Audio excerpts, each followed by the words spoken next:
something. What? That racing car dude, Dale Earnhardt, dies. And you would have thought the President of the United States died. I mean, people are into... I didn't even know about this NASCAR stuff until he died. I have never understood how people watch cars go around in a circle, and they even know the guys who drive the cars. I'm so friggin' shocked by this.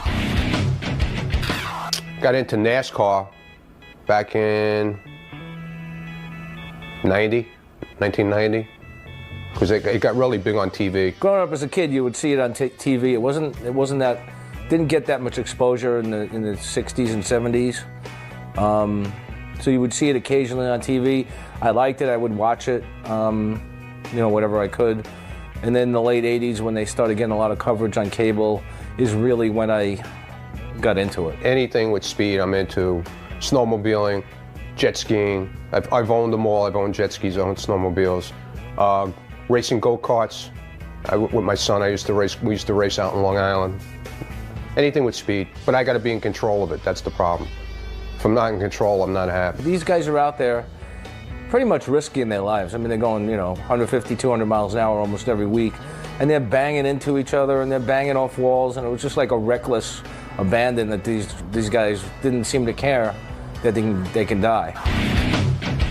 And of course, who's very upset about this is Ronnie. Oh, yeah. Ronnie, the limo driver? Because he's a race car fan. And Scott, the engineer. Of course, that's what Scott and Ronnie talk about all the time. Scott and Ronnie actually would never in a million years would they socialize outside of the station, but have been to races together.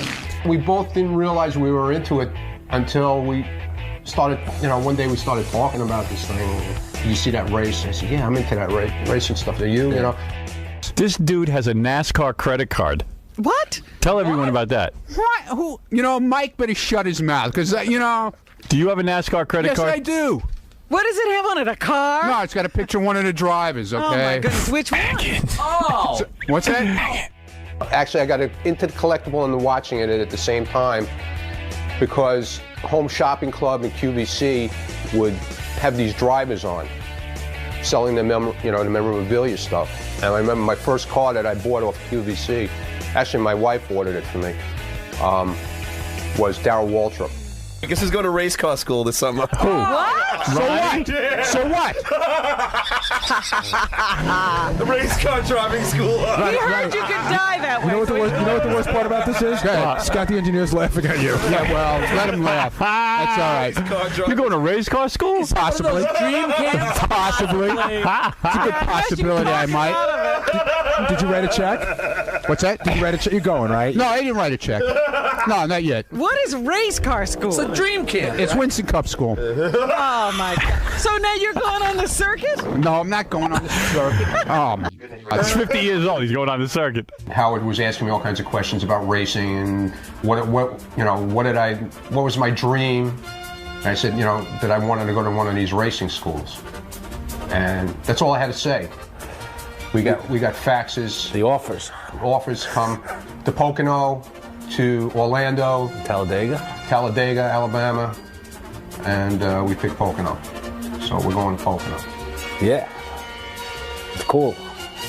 These guys call themselves athletes, but what sport where you see a father and son able to compete at the same level? I know the answer to that. At the same time. Bowling, usually. Another sport. No, all you have to do is go left. It's one big left-hand It's not easy, but who cares? Left. The guy went right. Wow, the guy can drive good. These guys spend 4 or 5 hours in a car sometimes, anywhere between 3 and 5 hours, depending on how long the race is, with the heat inside the car, depending on how hot it is and how hot the track is. It could be anywhere between 150 and 190 degrees inside the car all day long. So these guys have to be in shape. And I do consider them athletes. And Howard doesn't, I know. He always raps them like, oh, I could get in there and drive around in a car all day too. I'd like to see him try it. I really would. The way they do it today, these guys have got to be in shape to last 5 hours in a 150-degree car. I mean, it's just no way. And if you see them in the car, they're trying to wrestle this 3,400-pound machine, and you got to be strong to do that. Good luck at race car driving school. Thank you, man. Yeah, good luck in race car driving Did school. we follow him to race car driving? We got to send Hope you get your racing diploma. Oh, my goodness. You would frame a race car diploma, wouldn't you? Yes, I definitely would. I can't wait. This is like a dream come true. This is I've been waiting for this for a long time. I was actually going to do it on my own. It costs about $3,500 to do it, and I was going to do it on my own. I was going to go to the school eventually before I die. Ronnie, congratulations on your future schooling, and way to go. Yeah, continuing your education. Yeah, Ronnie never got to go to college. Right, exactly. And but this will be his college. My college. How much does that cost? He's going to major in backing up. It's Ronnie the limo driver, Scott the engineer. We're at Caesar's Paradise Stream Hotel. In the Poconos, land of love. Relaxing in our 7-foot champagne glass, ready to go to our race cars and to our races. Let's go to the track, man. Let's get strapped into a man's car here.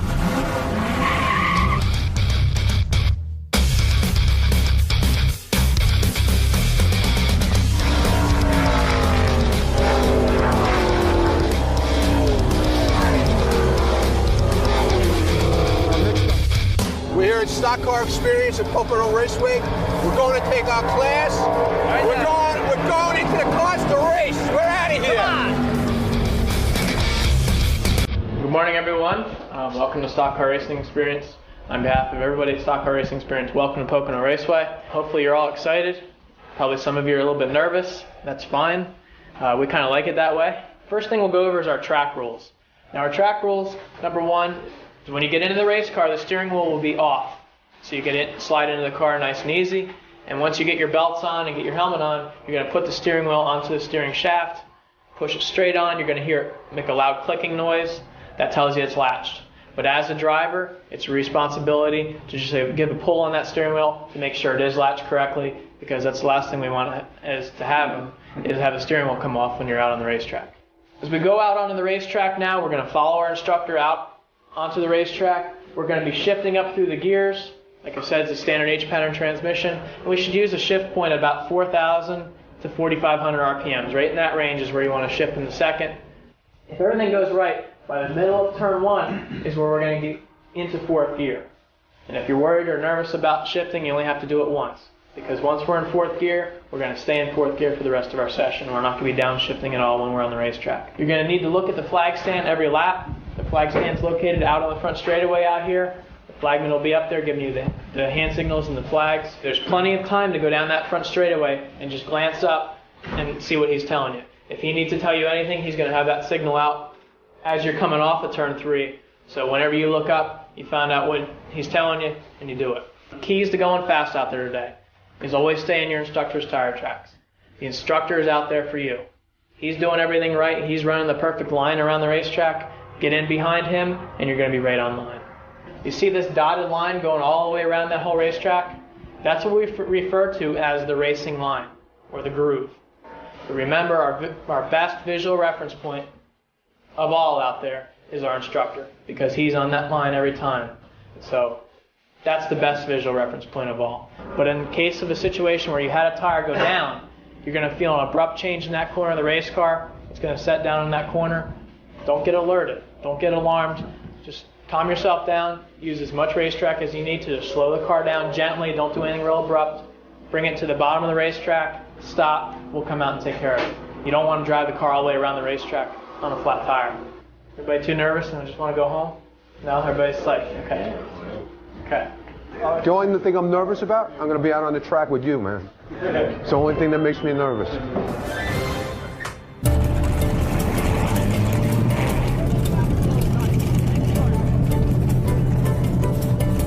That's one of our brand new cars, the Dodge Intrepid, and we'll spend a little bit of time looking at the car, going over the controls, all the safety features, and get you guys ready so when you get behind the wheel, you know where everything is and you know what it does. So let's go take a look. When you walk over to the car, we want you to stand next to it like this. You're going to have to get in through the window. Obviously, there's no door. So stand next to the car like this.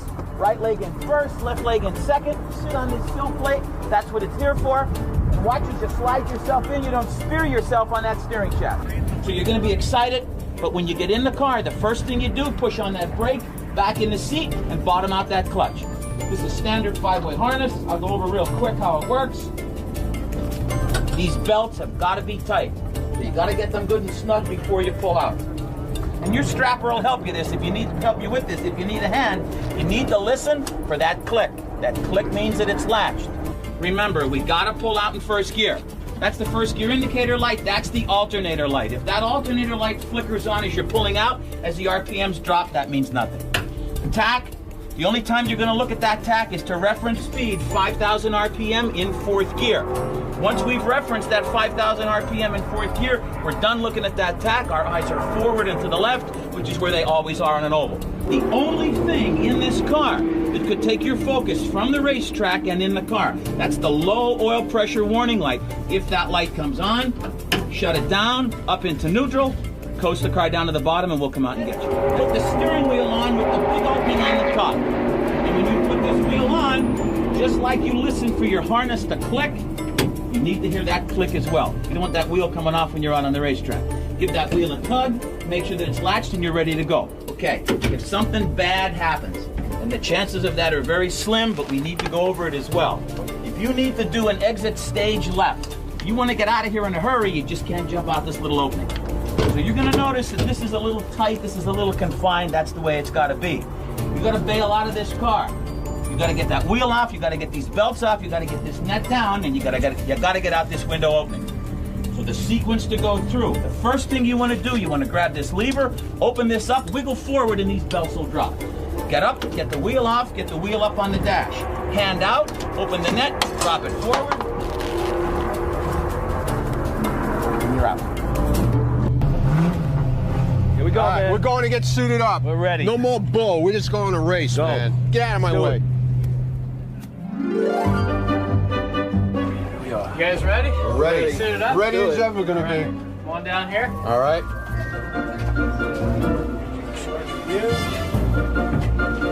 It should be a large.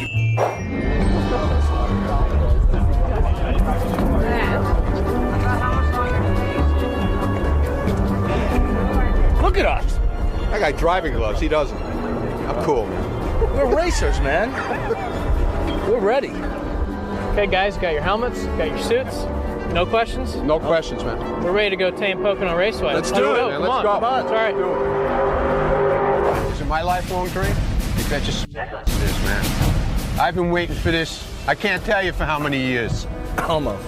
Yeah, well, some people have their priorities. You like to sit home and do nothing. That's right. And I like to sit and watch the races and dream about being in those cars. I don't know if it's nervousness. It's just a lot of anxiety. I'm really pumped up for it. It's going to be a rush, man. It's just, I just want to do it already. Am I nervous? Nah, man, I'm excited. I can't wait. Just stand by these cars. Listen to that. That's an adrenaline rush, man. They just told us to go as fast as we feel comfortable with, and don't worry about lagging behind or anything. They'll pick us up. That's what I'm going to do. Just go with the feeling. Will I do 165? If I can, if I can handle it, I'm going to do it. I'll push it as far as I can. Well, look at this. Come on, huh? Do we look like athletes or what?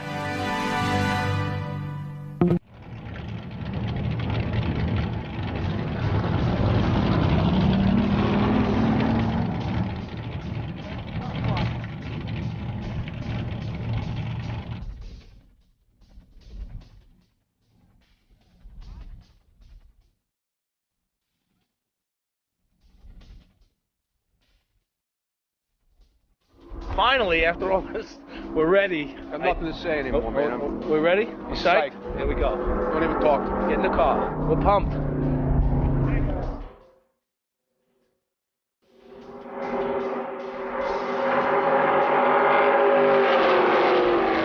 Bad? I feel the need for speed. Let's do it already, man. I've been waiting long enough. Waiting my whole life for this. Let's go. Man, I'm ready. I'm psyched.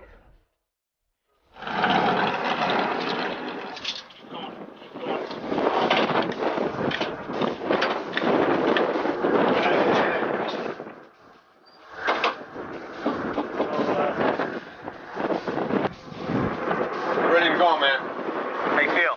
Feel good. This is great, man.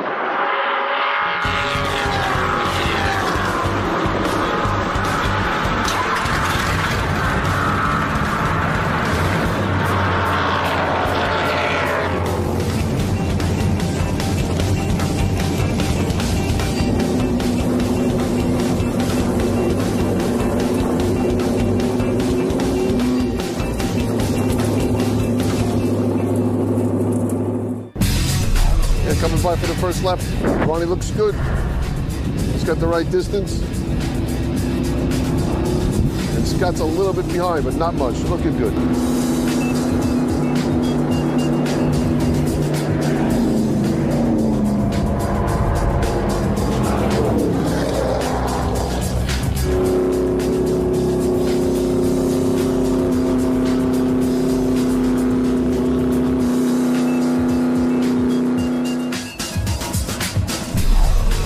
Got it.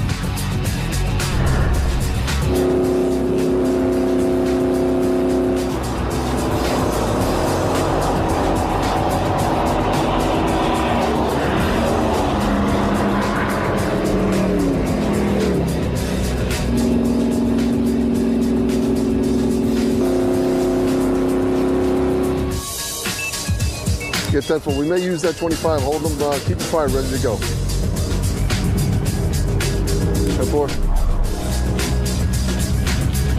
Yeah, Ronnie looks good coming out of turn 3. Scott's a little behind. We might have to send pickup for him.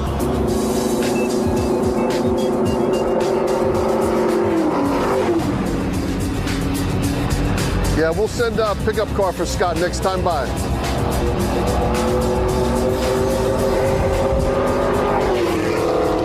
Next time by we'll send it out. He's a little bit behind. If we leave the open track in front of him, he might not really know where to turn and how to do it, so.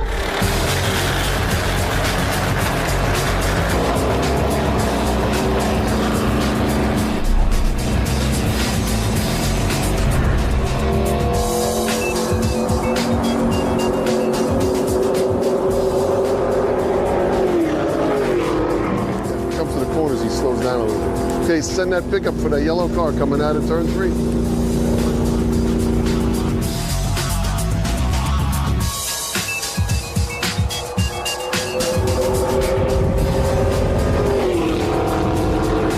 Right now, he's probably about 100 miles an hour at the end of the straightaway.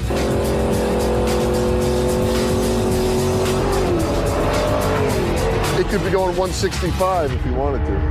You know, Ronnie's probably up about 130 at this point.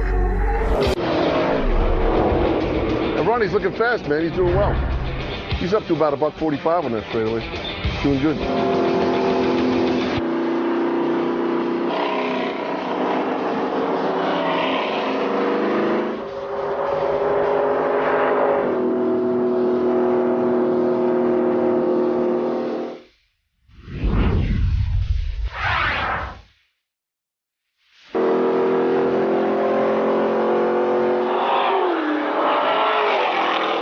Here comes Scott out of turn 3 in that big yellow car. He's looking good. That's the big man car. He looks good. He's a little slow, but he's doing well. Now, it seems like he's reached his peak there at about $130 on the straightaway.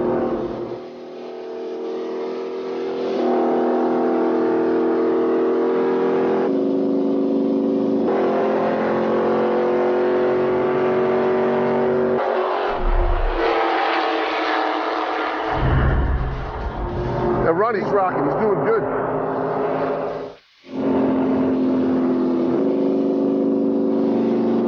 Come on, Scott.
I couldn't keep up with Ronnie, Macho Man. Come on. I had to fucking go around Scott. I had to fucking pass Scott 3 fucking fly back there. Scott practically stopped. What do you think, boss? Great. Everything okay with the car? Awesome. I guess I was going too slow. Moderately, yeah. I would have rammed the pace car. I had to go around other car to pass the time. Why are you cursing so much? Scott is... You know, he's really bragging up there because he passed it. Yeah, I know. I saw him go by, and I got really, it freaked me out when he went by. I didn't even know he was there. My instructor pulled over, but I didn't know he was coming behind me. So Jerry, you sort of coached him through this. How did he do? He did awesome. He did I was up there, right? Yeah. I saw the $8,000 come up there, man. We hit close to $8,000 on that tack. Before he went out. He did it.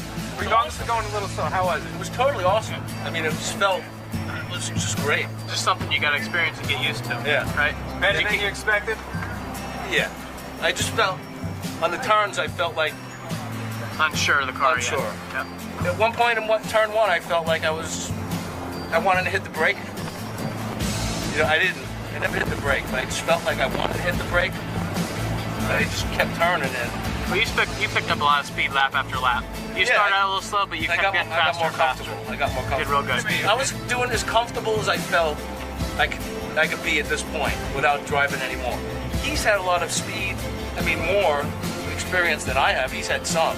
I've had none at this speed. But I felt like it was awesome. It was unbelievable. 8,200. Woo! You're smoking out there, man. Smoking. Wow. Probably close to, right around 170 miles an hour. Yeah. Yeah. It's good. I know. You feel good? Yeah, it felt great, man. He did great. There's nothing else to say. He did just what he was told. He did everything everything the instructors told him to do. He stood right where he belonged. If everybody, that's what you're here to do. You're here to have a good time, enjoy it, come back. I think he did good. Honestly, no kidding. All kidding aside, I think he used it. And he started from his level and built up to it. Ronnie started a little bit higher and he went up higher. But I think he did good. He had fun, right? You're smiling. It's unbelievable. Smiling. It's great. You know, I had a great time. It's just an awesome feeling, you know? It's a rush. I'm sure you would agree. Standing here on pit road and then getting on that race car is totally different. Oh yeah, it's amazing what you feel out there. It's amazing. Love it. We love being here. Thanks Thank you very much. Thanks for having us. No problem. Thank you. All right, cool. Ronnie, have a good time. Man, this was the greatest experience of my life, man. He's a maniac. We are done. We did it. I did my 170 miles an hour. Unbelievable. I knew I could do it. I did it. I couldn't keep up with him. We're out of here. He's too fast. All right. Dream come true.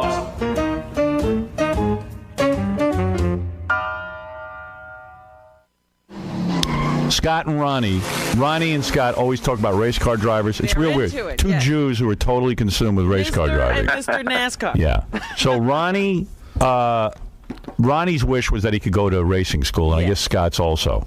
It was their big dream. Scott couldn't go. He had to get permission. Well, that's what I'm working into this. Oh, okay. Yes, dear. Where do you hear this stuff? I heard your dream comes true. I get you guys a free trip to racing school, NASCAR racing school.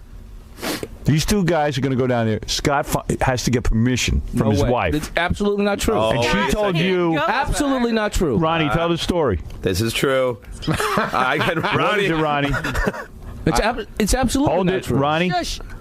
Well, there was a little confrontation, and I don't know exactly what happened, but he had a little problem. I do have. I don't know if what happened. He started saying to Doug, he goes, he doesn't know if he can go, and apparently your wife was not happy about you doing it. I had plans for that day originally, and I was trying to get out of him. That's the only thing.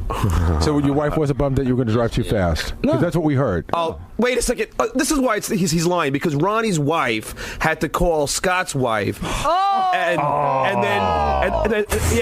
then slowly talk to her, and finally, Scott's a knife of anybody in this whole place. And finally, Ronnie's wife goes, listen, isn't this great for the boys to finally live their dream? And then Scott's wife was like, I don't know, they can get hurt, whatever. And Scott said, don't lie. I guess I'm not going out for dinner.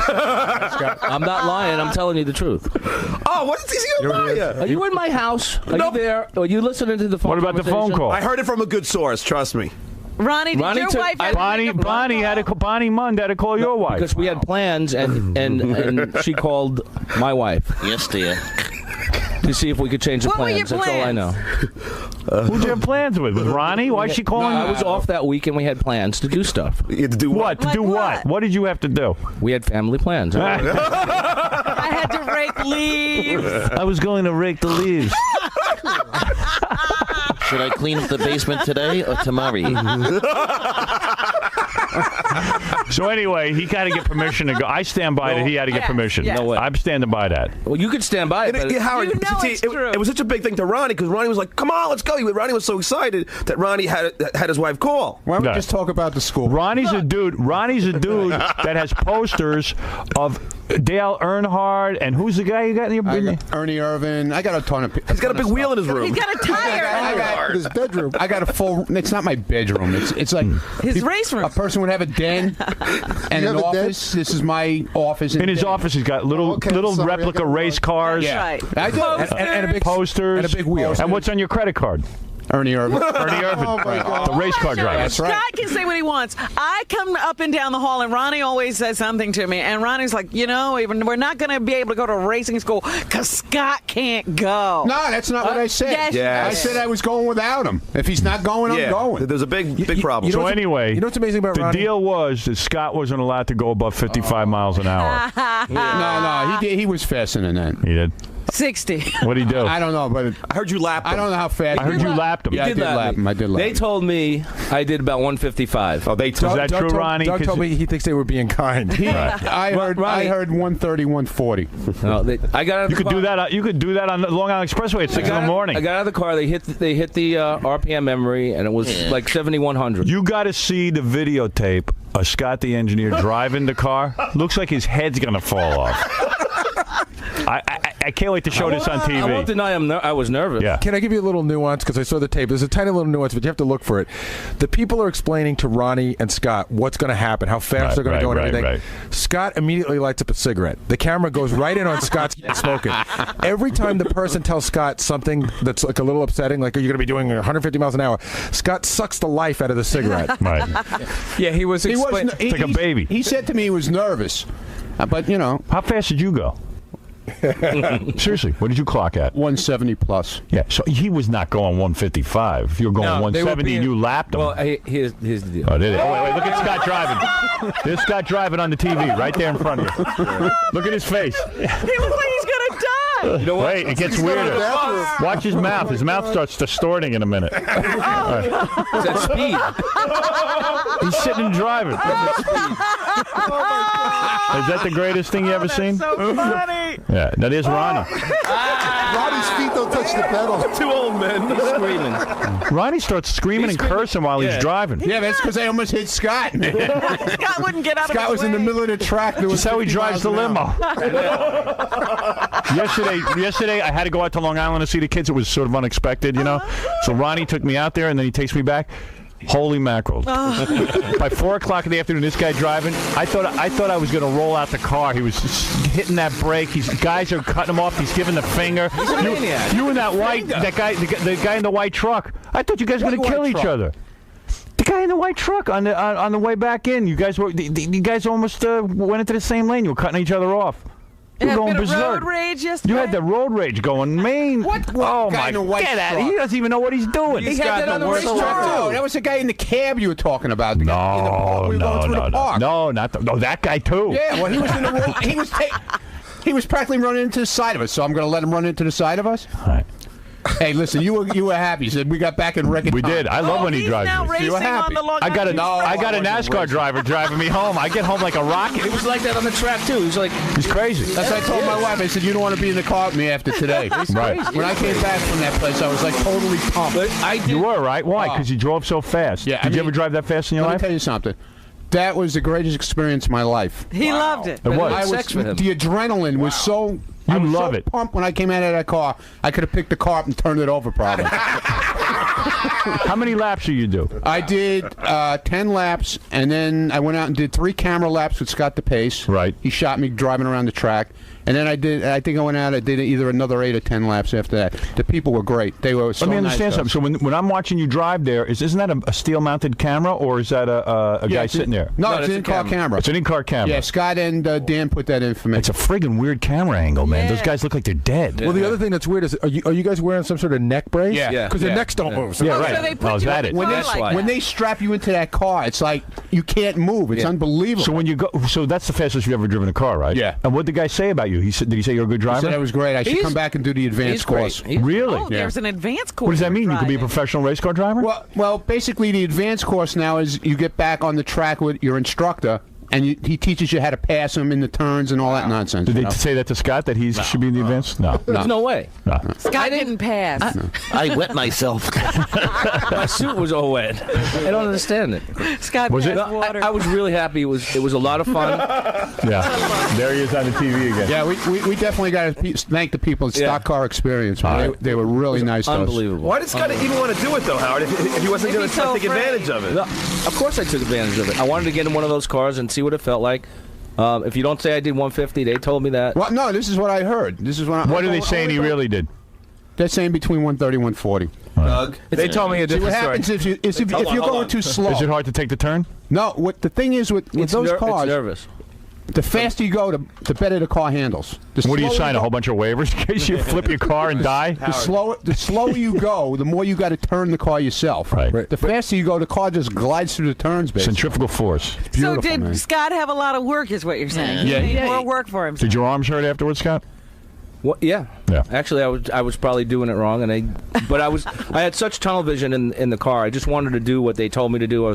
There's markers, there's pylons that you gotta look for and stuff. Well, basically, Doug- they tell you is just follow your instructor. What is it, Gary? What did they tell you Scott did? Because Doug's hearing a different There number. was a bunch of instructors being really nice to him to his face, but the guy who really tracked it told me about 120 to 130 max. Max. Which is like 60% of the car's capability. That's what Ronnie does in Manhattan. Yeah, right. He did that yesterday. See, what happens is if you go too slow and you can't keep up, they usually send two guys out with. Most people aren't as crazy as you, quite frankly. No, not But crazy. he's as crazy as Ronnie about racing. Yeah.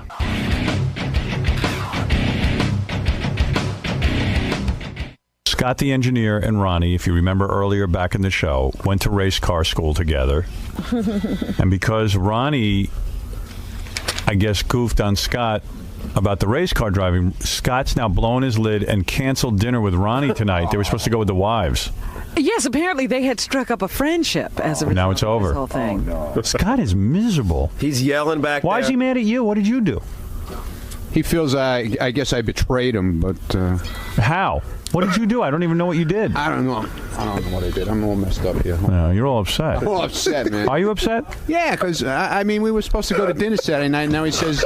He just tried to hit me. I said to him when we got done on the air before. I said, I guess dinner is off Saturday night. He says, "Yes, you're right." Oh, and he's back there talking to himself? Well, he's not talking. I heard he's throwing things. I didn't throw anything. No. I didn't say a word. Everyone describes you as a guy ready to explode. Like, you're not going to be the guy Wait a who minute. goes through the company with a gun and we stuff. went to right? the Poconos. We had Yeah. a great time. We did You this and race, Ronnie. and this whole thing turned into a dump on Scott thing. Oh. Why is that? I don't get it.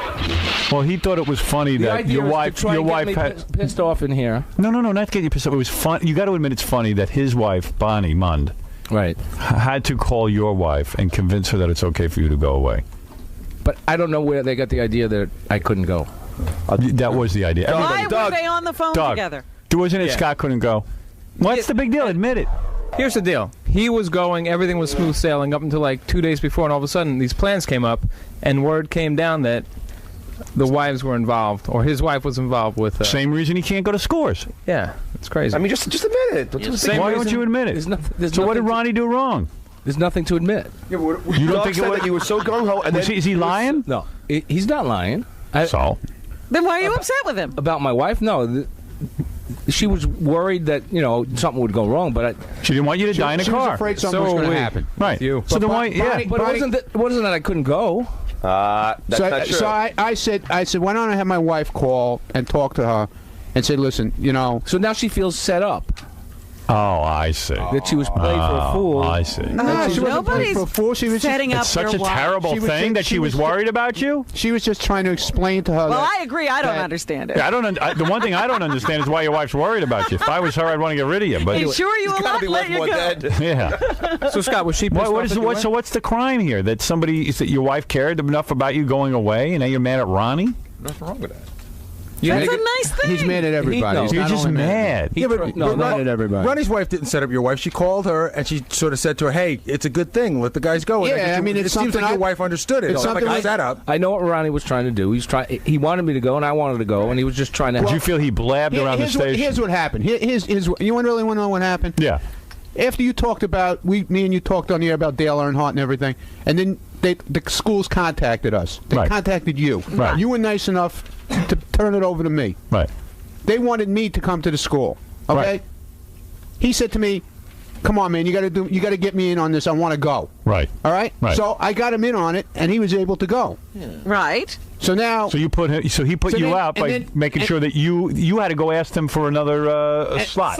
So then he wanted to go. Right. And then I don't know what happened, and like the week The before, wife gave him pressure. Right. And So he I doesn't said- want to be painted as a pussy whip guy in the air, but he's pussy whipped. Admit it. You might as well be who you are. Embrace it, bro. You're pussy whipped. That's not a bad thing. You're just pussy whipped. You're certainly not alone. I mean, we had a great time. Yeah, there's a lot of guys on this show pussy whipped. We had a great time. I mean, it was a guy's 2 days, man. We had a Wait a it was minute. all It got guys. really gay. I mean, we're in this. I saw the tape of you guys in a champagne glass. I don't know what that was. That was Doug. What? That was Doug. Yeah. They went to the Poconos. They were in a hard We were, chick yeah, tub. we were one of those love joints, man. I don't know why you're doing that. Well, here was the deal. Maybe So that's why what is it's Scott? like. So where's the anger here that John wants me to see? Where's the anger? I don't know. Why'd you cancel the dinner, Scott? I didn't cancel it. Well, I said to him, when not we walked talking to anyone. outside, I Now said- here's another lie. You did cancel it. I said to him, it looks like dinner's not going to be happening Saturday. And he goes, "No, it doesn't look that way, does it?" I am. So what does that mean? Wasn't he screaming before?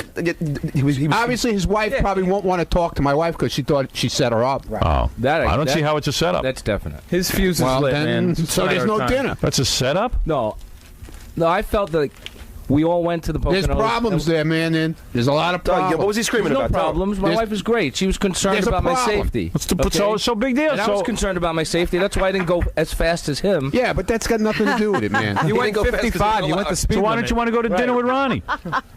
She won't go now. No, She definitely won't go. She thinks we set her up. right. How'd you set her up? Your wife made a you call. can't My wife explain is to trying her to that be. there My was wife no is trying to be setup? nice and get this guy to go, and now I'm the bad guy. But that's okay. I don't care. But you know, it's Who not wants like to go to dinner with Save- Scott save me anyway? a trip across the bridge. Big deal. Who you punishing there? But wait a minute. Why can't he explain to his wife that she was not set up? Yes, Yeah, dear. your wife was nice. Oh, he ain't going to take that on. He's pussy whipped. All Ronnie's wife did was call and say, "Hey, isn't it great that these guys can do this?" Nothing wrong with that. They've Scott's always wife said, wanted- That's exactly what she said. And your Scott's- wife didn't do anything wrong. She was concerned about you. And Scott's wife said, "You're going to let your husband do it?" And Ronnie's like, "Yeah, I think it's a good thing." So now she sees that there's other. But right away, Scott's turning into like a whole thing. And he gets angry at everybody else. You know, the whole rap was the week before they went, Robin, was not. We wanted to talk about it on the air, but we felt if we talked about it on the air that Scott wasn't going to be allowed to go. Right. We Right. waited. It's not about being allowed Yes, to it go. was. Yeah, sure it is. No. Scott, what did you tell your wife when Wait you a went minute, home? wait a Did you minute. tell her you had a good time? Of course. Or you downplayed it like it sucked? It was miserable. Yeah. I told her I had an awesome time. I showed her all the pictures. You showed her go. You Well, go let in me ask 55? one question. I told her I went. How fast did you tell her you What went? did you tell I her? told her I went 155 like they told me I went 155. I don't know what's. There's no speedometers in the cars. I had no idea. I got out of the car and I said, "How fast did I go?" They said, "You want 155." All right. He Okay. says nothing went on. How come he was going until 2 days and then he wasn't going? Yeah, that's what he's not. He's not letting on. And Doug, That's it. explain He's not what telling the happened. truth. That's why. It was. He was so gung ho up until like 2 days. He was like, Hey, I might not be able to go. And then Ronnie puts his ass on the line. I need you, soup choker over there. yeah. Get into that. How come you couldn't go for? How come 2 days before you're going away, all of a sudden you couldn't go? I told you I had plans and I thought I No, was you gonna didn't. be- No, Scott. No, you didn't. You don't have plans. You didn't have plans all that time. Then all of a sudden you have I did plans. have plans. And you're vague on the plan. See, if you could say, Yeah. like, I had to go to. Hey, where'd you have to go? I had to go to my kid's Where were your plans? confirmation. Hide in the attic. What were your plans? I had to do the gardening and the lawn. I had to take care of all the housework. You told me it was like a. So bar your mitzvah wife or wanted you to do housework. No, and you no. told Doug it was a bar mitzvah. You said you had like some family function. Everybody's making up stuff. So, okay, so what's the answer? I did have. Yeah. It wasn't a family function. It was stuff with family. But what about Friday night when you? What did you have to do? Babysit? What did you have to do? Seriously. We had plans. To do what? To go. Come on, guys. To go where? Weekend out. Where were you going to go? With my sister and her family. And then he didn't. All of a sudden. And then he didn't even stay with us. Like everybody stayed. Yeah. You know, after the track, we went out and partied. Had a Scott good time. drove home like 180. He ran out of the racetrack. Drove home faster than the racetrack. No, I had.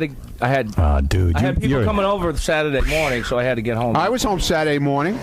Yeah, you were home at what? 10:30. 10:30. So Saturday morning. I was home at 10:30. And Doug, you know, You were so pee-whipped because you Leave me told me alone, you were Scott, thinking 'cause about bringing your wife up Friday night. I'm glad we're not going to dinner now. And he's going to kill me. So I'm afraid to leave the studio. He's giving me. Doug, you just said he was like screaming in the halls. No, I said to my wife it would be great for you to come, and she, because we had the kid and the dogs and everything. Yeah. So how'd you have plans Saturday morning then? He is so angry at Doug. How'd you have plans Saturday morning if you were bringing your wife? We had people coming over on Saturday. Man, you don't even lie, good. You I'm could telling tell you. the truth. I'm telling you the truth. This is like when Just repeat after me. I am whipped. We had people coming over. I'm done with you. I got to go do the news. I'll now. admit that I'm like all guys. You're like all guys. That's right. That's right. All married. I'll admit to you. He hates Doug so much now that Doug was choking on soup, and he watched him choke. You know, Ronnie had to Right. give Doug the Heimlich maneuver. Did you know about this? No. Yeah. He was genuinely choking from what they tell me. You saved Doug's life? No, Ronnie did. No, Ronnie did? Actually, the DePace karate chopped me in the back. He was eating soup, and he stood up, and he's looking at us, he's like laughing. He was laughing, and we thought he was kidding around. I was laughing. How do you choke on soup? I don't know. It was chunky soup, I guess.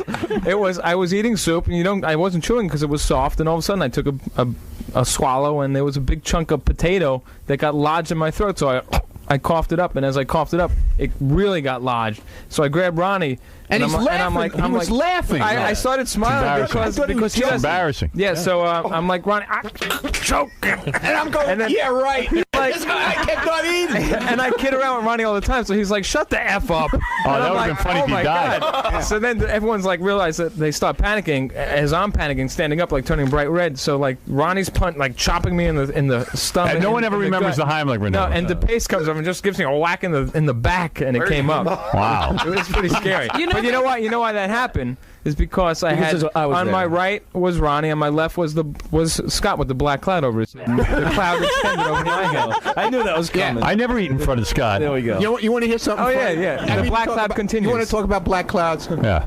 The guy from the racetrack comes to meet us to take us to the track, and it's like a caravan of cars. Again, it's going to be my fault. Scott's following the guy. I'm last. He's the first car, right? Yeah. The guy's he's following. Scott's the first car following him. The guy gets a speeding ticket. Oh. Because he. I wasn't the first car following him. Yes, you were. No, I wasn't. All right, listen, I got to end this fun. But the only thing I don't understand is, well, like Doug said, that Scott was screaming in the halls and stuff. He was. No, he's not screaming. I'm not screaming. He's not talking to He's not anybody. talking to anybody. He's staring everybody down. He just warned me. He goes, I'm going to get you. I'm going to get you. You're not getting anybody. Then Ronnie, then John. I don't think I did anything wrong, man. I thought I helped you. But I guess I didn't. In the long run, I guess. But isn't it funny how that Ronnie's wife is calling Scott's wife like two little kids? Like, have your mom call my mom and tell her that. You know what I mean? You're not a man. No, never was. He doesn't remember being a man. But all right. You were a man once. I thought Robin had a knife. This guy's got the biggest knife I ever saw, man. I was cracking up when I heard that the wife. All right, listen, leave Scott alone. All right. Scott, go ahead. I don't care. You had your fun racing. I told John, but he wasn't supposed to talk about it on the air. No, I was. He gave me permission after the event. He said I could. I said maybe afterwards. And Doug's my witness. Stories come Doug's my witness. All right, Scott. Don't worry about it. You got to go on your weekend. Don't worry about it. Everything will be fine. You know will be what, fine. Scott? This is just a radio So you show. get to stay home Saturday night, and you won't have to go to dinner with me. All right. I got to do the news, guys. I'm sorry. I got to do it. Who has it worse? Do you know that? I got to do it. I got to do the news. Thank you. Thank you. Thank you. Stock car experience. Very nice. Thank you. Scott's in big Caesar's trouble. Paradise Pocono Stream. Ronnie Lap Scott. I'll give you $10. Go in there and take the lever and put it right up on the air. I got 20, so now I got 20. So 20, 40, 50. Oh, you got 20 now. Yeah. Maybe you should get on the 75. 75. I'll make it 80. Oh, $80. 80. Get it to 100. Anybody else? Well, here's the deal. You got to go right up to Howard without even talking to him. Just push the mic up and then walk on out. Right. You got it? Not say anything. Not say anything. Walk right in. What if he says something? Just don't say anything. We got 10 more. We got 10 more. 90? 10 more. 20. I got 100. That's it. That's $100. $100. Walk in without saying a word. Reach over the board. Take Robin's lever. Put it all the way to the top. Turn around and walk out. Yeah. And then you can talk to whoever. And then you can say that we paid for. Oh, you said I just made $100. No, all money's off. You just have to say it was low. Raising her level. Well, you know the $100 is going to come up eventually. No, it's not. Somebody's going to go in there and tell him. Not today. Not now. Dude, it's not for $100. After. Just go in and do it. Just go in and do it. Don't be a wuss. I'm done. Yeah, that's a great idea. Go in there. And make an asshole out of yourself. What if I walk in and he goes, "What do you want?" And I say, "Well, Robin's mic's a little low. I want to adjust it." No. All money's off. You can always walk in all the time. He doesn't say anything. Unless you walk up to a mic. That's the only time he says, "What do you want?" As soon as I walk behind him, he's going to go, "What?" No, I don't want you to go behind him. I want you to go in front of him and reach over and pull it up. You want me to reach over the I want you console? to reach over the front like this. If Howard was where the camera is, you walk over and you go like this and push it up like that and turn around. I don't even care which way you do it. Yeah, I don't care what way you do it, but you can't say a word. Just go in, do it, and walk out. You need to go over and just do it without explaining what you're doing. Then you can explain after that. I'll give you say, Robin's mic was low. I'll give you an extra $100 if you take his finger, put it on the fader, and push it on. I take his finger and smack his hand afterwards. Bad boy. Scott, we got to be honest with ourselves. We got a serious problem here. I mean, we got a lot to deal with here. Oh, On Demand said they have a serious problem. On Demand, there's no money on the line. You gotta say that. See, I'm gonna give it to him right now, and I think Al would have. Scotty, you gonna do it? You know, now that I listen again, she sounds fine. They don't toss in some cash. How much you want to put in? $10. Cash for what? For me to go in there and move the fader on this console. I'll give you another. I'll give you 100, and I don't even know what it is, but it sounds like something dangerous. It is. Fucking with Howard's console. I'll do it for $100. I'll do it for 10. All right, 10. That's 100. Yeah, I got 100 for you. I got 100. Go. 210. 210 for you? I'll withdraw my 10. Why would I give you money? I can give you money. You got it's a break. That's BS. Love you, Howard. Love you. I do. Kerry, what are you doing for free? Hi, Kerry. Robin's mic is really low. I just want to move it up. Let's go.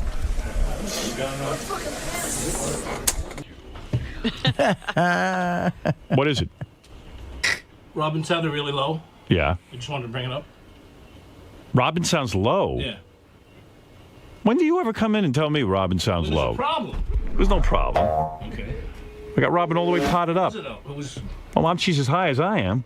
Music I keep it a little bit off. Well, it sounded low. All right, get out of here. You annoy me. Actually, you know what? That black cloud is already forming over my head. Nobody will ask you to come in just because we were joking and said Al's life was worse than yours. Yeah. Hey, Scott, what was that race car driver that came in a couple weeks ago? What was his name? Tony Stewart. Right. So Tony Stewart comes. You talk about the black cloud. Ronnie just told me this. Tony Stewart came up to Sirius a couple of weeks ago, hangs out in Scott's studio, does a phone call to Ronnie. He's the points leader in whatever thing he's in, right? From the day he was here, Howard, 2 car accidents. 3 car accidents, dislocated a shoulder. He's now down to 6th place. I'm telling you. I have sat at a blackjack table where I am on a roll. I'm talking a swing. I'm up $5,000 maybe. I think I was out there for this. You were there. Yeah. This fucking guy walks over behind me, and he goes, hello. You guys mind if I sit at the table? We yell at him. I go, Scott, get the hell away from here.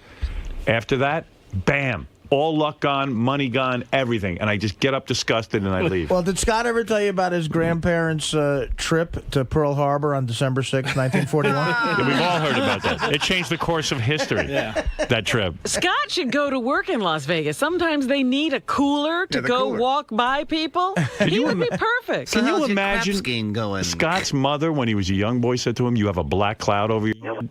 Just get used to it. Sometimes I just think about that, about how fucked up that is. Yeah, I mean, It's unbelievable. It was fun. It was a lot of fun growing up. I think that's worse than getting a Unbelievable. finger from your father, Robin. I think so. I think do. it's a horrible thing to do, to mark a person's life like that. My mother least was you nice felt- enough to lie to me. She At said, least- you're cute and At everything. least you felt desirable. It didn't last that long. This is a lifelong thing she gave to Scott. Right.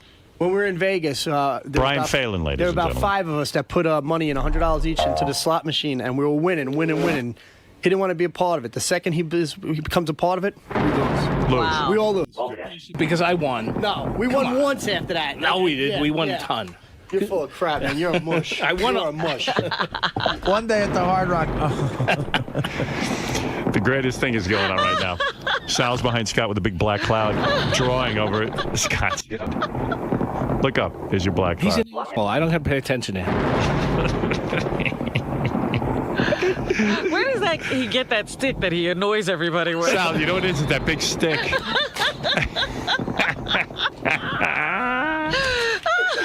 All right, we gotta.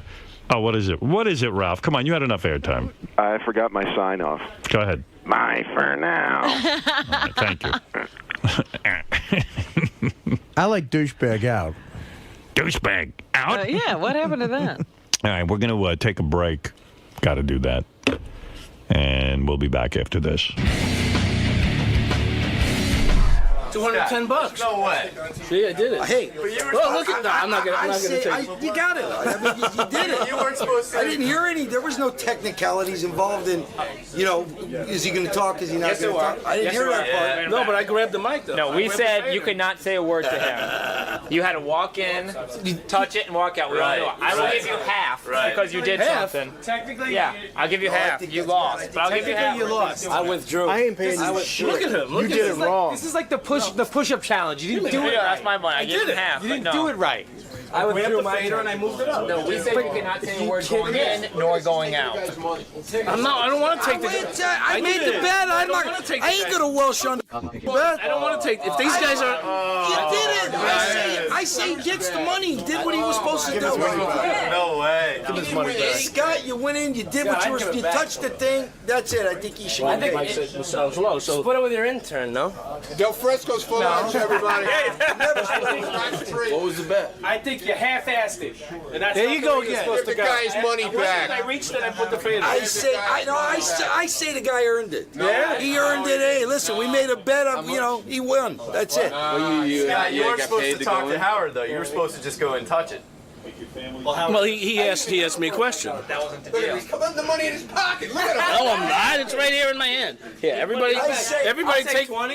take their money back. I'm not taking my money back. Take it back. I make a bet on it. You take on no bet. You take your money back. No, you go to dinner. I am not washing on the bet. I heard that was the deal. Sal, money. I'm done. Hold on. Now I'm going inside to tell Howard that Scott interrupted the show over money. No. No. Wait, come back here. What a dickhead. Bye. I'm so livid right now. I can't read this commercial. That's how angry I am. What happened? I just learned of something I'm gonna fucking go insane. Hey, Scott, the engineer, why don't you come in here? Why don't you do the goddamn commercial? That's all. He had a bet going that for $100 he'd come in here and disrupt my show and touch your microphone pot. No, you don't get Listen to me, man. You don't get it. What don't Sal I get? explained it to you wrong. Tell me what I don't get. I went in. Why did you come in here? Hey, here's the problem. Here's my problem. Did you just win $100 coming in here and touching my fader while I was talking? Robin sounded low. Did you just win $100? I was going to come in and adjust it anyway. Where's your $100? Give it to me. It's mine. Fine. I didn't want the money. You dance around in the halls like a asshole, and you're ruining my show. I dance around the halls. Her fader was fine. You moved. No, she was low, man. She wasn't low. I'm telling you. I listen to this show. I know what's low. I'm telling you, she was low. Okay. Scott, I've been working here for 20 years. I know what it sounds like. Yeah, I don't give a shit. Here's the money, all right? I give a shit. No, I give a shit about how the show sounds. I don't care about the money. You never interrupt my show. How did you make $100? I went into In Demand, and I said, let me see the fader on the board, because it sounds low. So they showed me the fader. And then they said, you should go in there now and adjust it. We'll throw in $100. So why would they have to pay you $100 to come in and adjust it? Because they wanted to see, see me make an ass out of myself, but well, you did. You made an ass out of yourself in front of me. For $100. For $100. No. Why don't you quit? Do me a favor. Save me the responsibility of firing. My responsibility is make sure everything sounds good on this show. No, Scott, you never walk in here in the middle of my If there's a big problem, I and will. disrupt my show. Somebody offered you $100. If there's a problem, I come in here. It's because somebody offered you $100. I was going to come in anyway, and they said, "Go ahead, do it." You know, we'll give. I don't buy it. I don't buy it. I'm telling you, I'm not the only one that. So why would they offer you $100 to come in if you were coming in anyway? They're idiots. If there was a problem, why would people be offering you $100 to do your job? Because they know the reaction that you were going to have with me, and I knew it too. Howard, it wasn't $100. It was $210. Well, the on-demand crew was $100. He was parading around everybody, collecting all the money. I didn't collect anything. They were money and shit on it right now. It's over there. It wasn't the money. I didn't want the money. Take a dump right on it. I had to come in. It was just. I don't want to soil the couch, but fine. Have the money. Do it on the floor like a dog. Take that goddamn blood money of Scott's. He comes in and ruins my show. No, I was trying to fix the show. What? Don't do that. Oh, okay. I was just kidding. Oh, I'm sorry. I just pissed myself. Did you? Yeah. Oh, I got piss running down my legs. Well, piss on that $200. God, what's wrong with him? He was trying to take a dump. See how much I added to the show? No, thanks a lot, Scott. No, I'm telling you. All right, good. I Goodbye. discussed it with other people Good around here Lord. that she sounded low, and I was going to come in. Thanks. Goodbye. Thank you. I ruined the Thank show. you. Yeah, I really ruined the show. No, you know what, Scott? I'm in the middle of my show's no joke to me. I don't need somebody It's not a collecting joke. money off of whether or not they come in here. I'm in the middle of trying to keep this thing going. It wasn't. I went in to see where the fader was to make sure that there wasn't another problem. Hold on. Other than maybe the fader was there and there was another problem with her microphone, I was trying to figure out what the problem was. That's not how you got into this mess, looking at the fader. Here we go. Yes, it was. No, that's the first it thing. was taking bets. No, I did I looked at the fader first. Don't take bets over whether or not you'll come in here. Thank you. Thank you. I apologize if I upset you. No, that's not a good answer. It's not about upsetting me. It's about disrespecting this show. No, making money off of coming in here with a fader. It was about doing my job. The money was a joke, but it was about doing my job and making sure that everything sounds correct. Which I didn't think it did. So they have to bet you that you won't do that. Was the interrupted my entire show, putting your hands on my board, which you've never done.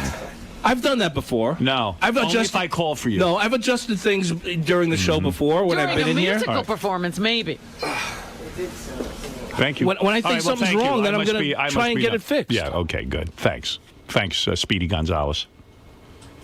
Mr. Speedy, I had to get he right ran in here here for $210. Right. I did. If you're looking for him, you can't get him. And shame on you taking the $210. I didn't. No, I didn't take it. Yes, you did. Johnny Fratto gave me $100, and I said, "Here, take it back. I don't want it." Yeah.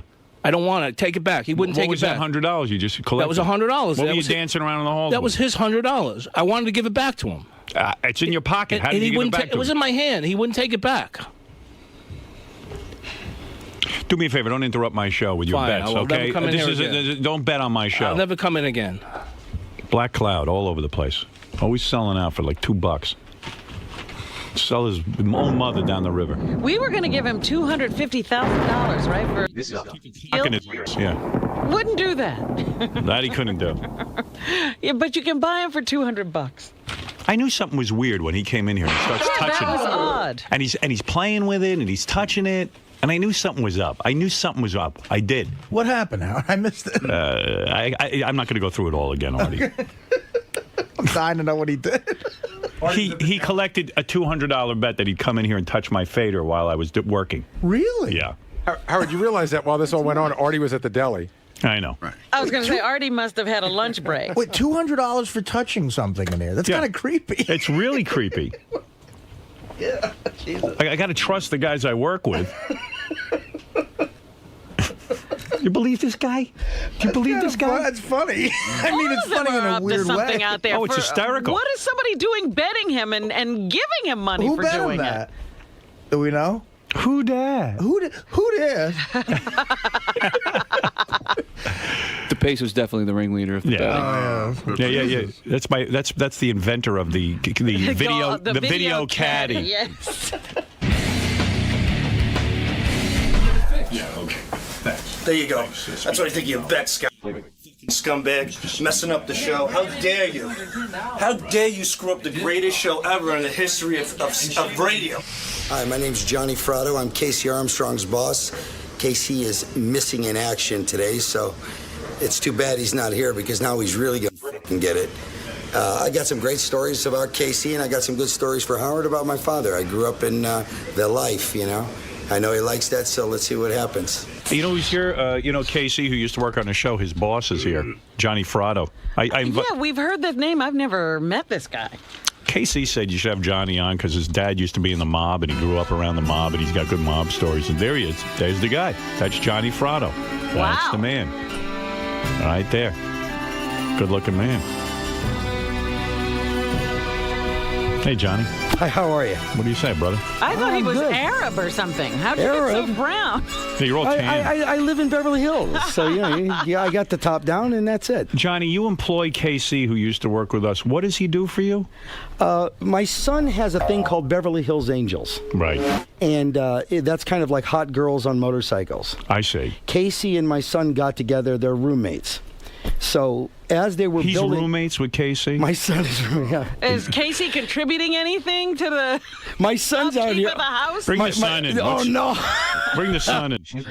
Casey's really I'm really odd. sorry, Casey, if they bring him in. Casey is odd, right? Casey's a weird cat. There's no question about it. This is very echoey. It is? Yeah. Your headphones? Yeah.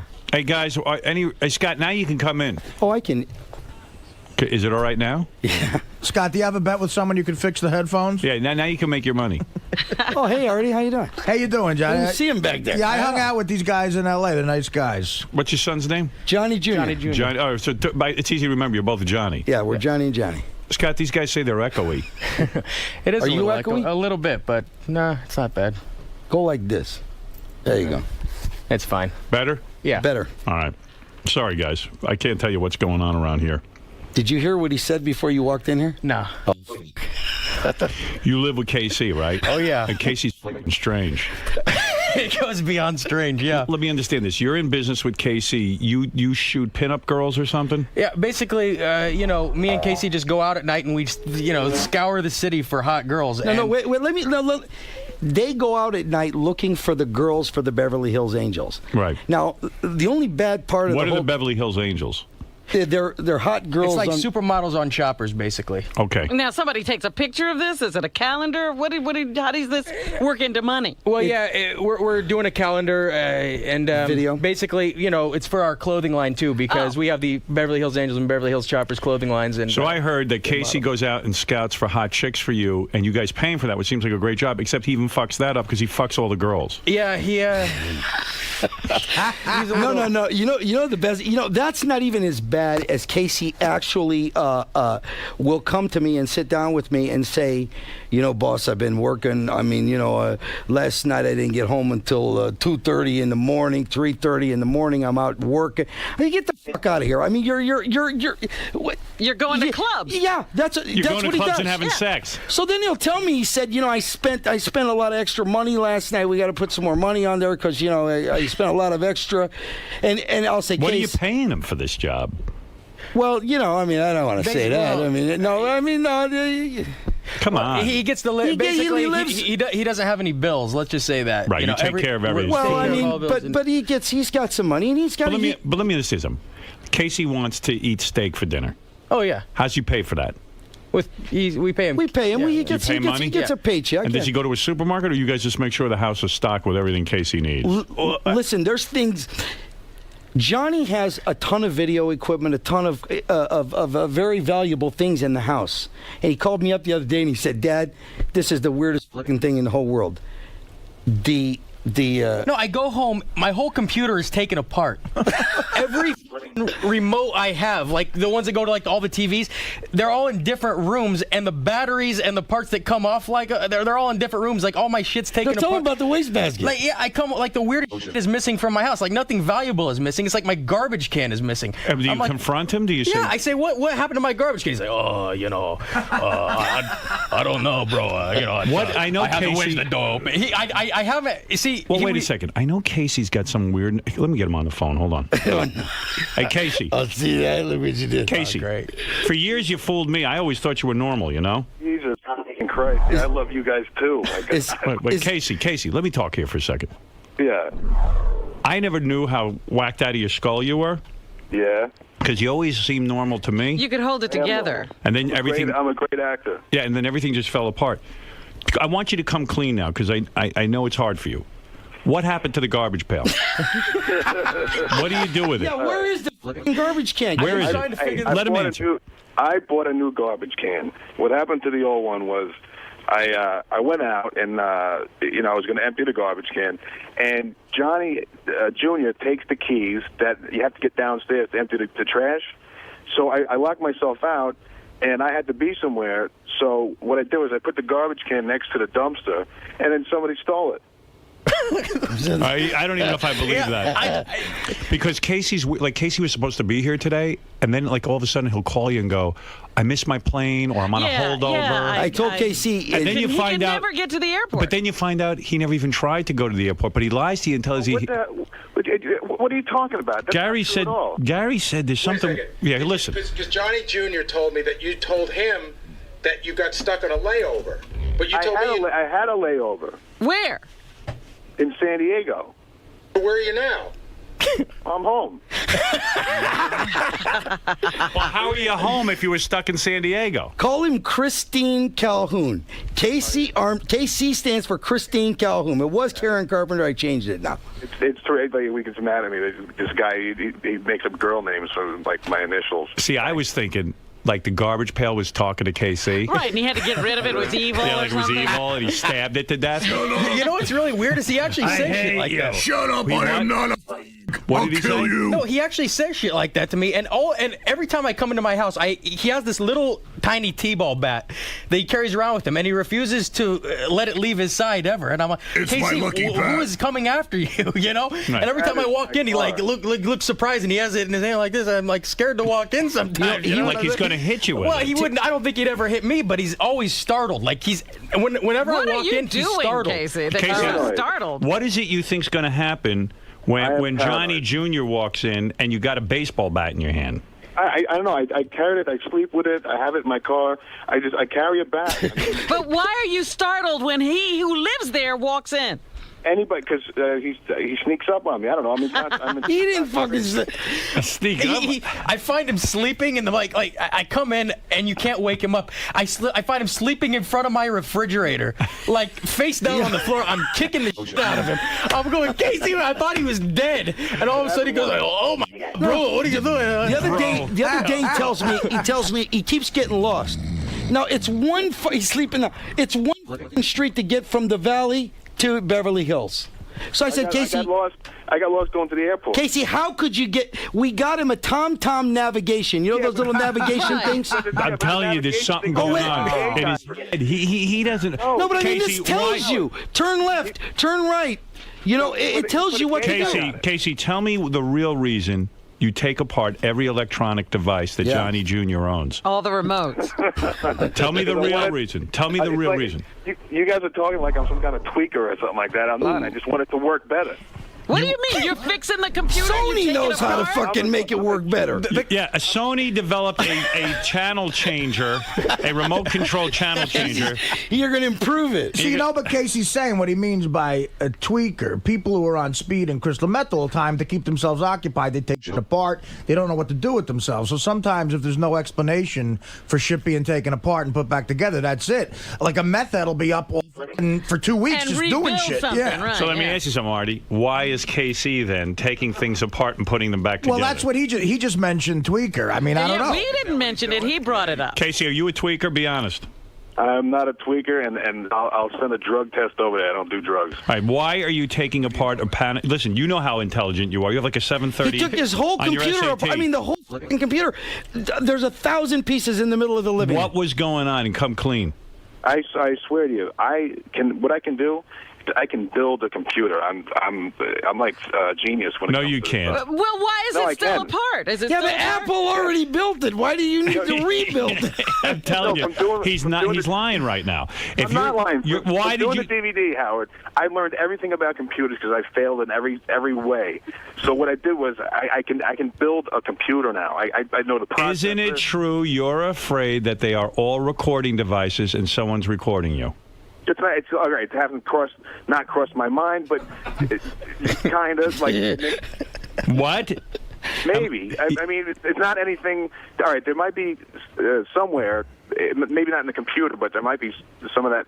I'm not saying that stuff doesn't happen, but I can still build a computer, though. Have you fixed the computer? Casey. Why wouldn't you just build it from the start of the computer? I mean, why not go get parts and build a computer? Casey, you're a guy who got 730 on his SATs combined. 710. 710. Oh, not even 7:30. Casey, if you're a computer, what is RAM? RAM is random access memory. And what is that? Stick that in your pipe. What is that? I got a gig of RAM. It's the memory of the computer, and that's where all the information is stored. The hard drive, but the memory is these chips that you put in there. They can be the different speeds. You can have 256, 512. He sounds like the Nutty Professor right now. Yeah. He is the Nutty Professor. You see, the last time I was in a ram is an animal with horns. Dude, right now, Johnny's computer has a gig of RAM in it. I put in a DVD/CD hard drive, which I found at a pawn shop because I got a great deal on it. And what are you doing to his remote control then? Well, I forget where I put him. I don't know. Yeah, the RAM we were looking for is Marshall Falk. Yeah, but they're all taken apart. That's the whole thing. Got 50 of them. He's got 50 remotes. He just needs one. You know, the last time I was in L.A., Howard, I'll say this. I'll say that there was no indication that Casey was on drugs at all. He looked normal, and Johnny was nice enough to have me over his house. So maybe that paranoid someone listening in thing has something to do with it. I don't know. I don't know, man. But Casey looked normal around here. Well, I mean, I could tell. He didn't seem like he was on drugs. So, Johnny, are you ever afraid, Johnny Jr., living with Casey? You ever afraid of him? No, because my oldest daughter, Angela, lives right next door. And she will beat both of their asses. Right. So, yeah, so I got no. I see. Angel kick his ass.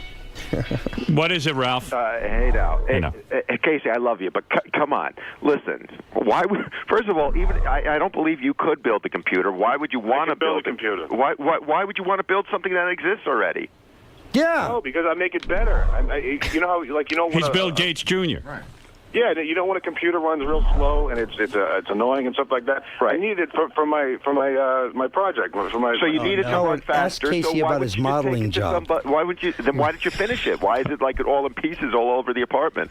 Well, that's the way it looks. But it's working. But you got to put it back together. All right, so it's not aesthetically pleasing, but it still works a lot better. Howard, you should have Casey. It looks like the thing on the back of Back to the Future car. Honest to God. Johnny's computer has shit sticking out of it, antennas and shit. Turn around. Oh, my goodness. He's got part of a TV set hooked to it. I mean, yeah, it's the ugliest piece of shit in the world. Casey's own computer. He has a laptop computer This is the that funniest. somehow has been crushed. So it's filthy to mention. He hooks that to. It looks like a fucking It's TV. a monitor. He carries around a monitor and a broken laptop, in a box, and he carries it everywhere with. That's his portable computer. Didn't you say that Casey is real dirty too? Like he doesn't shower? He showers. He himself is very hygienic. It's my apartment. Like, for instance, I go into this. Casey, I'm sorry to do this to you, but I go into his bathroom that he's been using. Okay, and the sink is filthy. I don't even. His girls have been puking in it. Something. I don't know. But that's even okay. But the bad part about it is there's a broken glass. You know. I let it stay there because I wanted to see how long it would stay there. 10 days goes by. This thing is still there. I mean, who leaves a broken glass in a sink? I mean, you can't get it. It's disgusting. I had to call him up and tell. You know what? There was a funny story going around about Casey. There was a period of time where we were sure that he had lost his mind because we kept hearing these rumors that Casey was traveling with this giant computer monitor, not the flat screen, but this enormous monitor. Yes. Right. And Richard said, like, they did a gig in San Francisco, and Casey gets off the plane with this enormous monitor.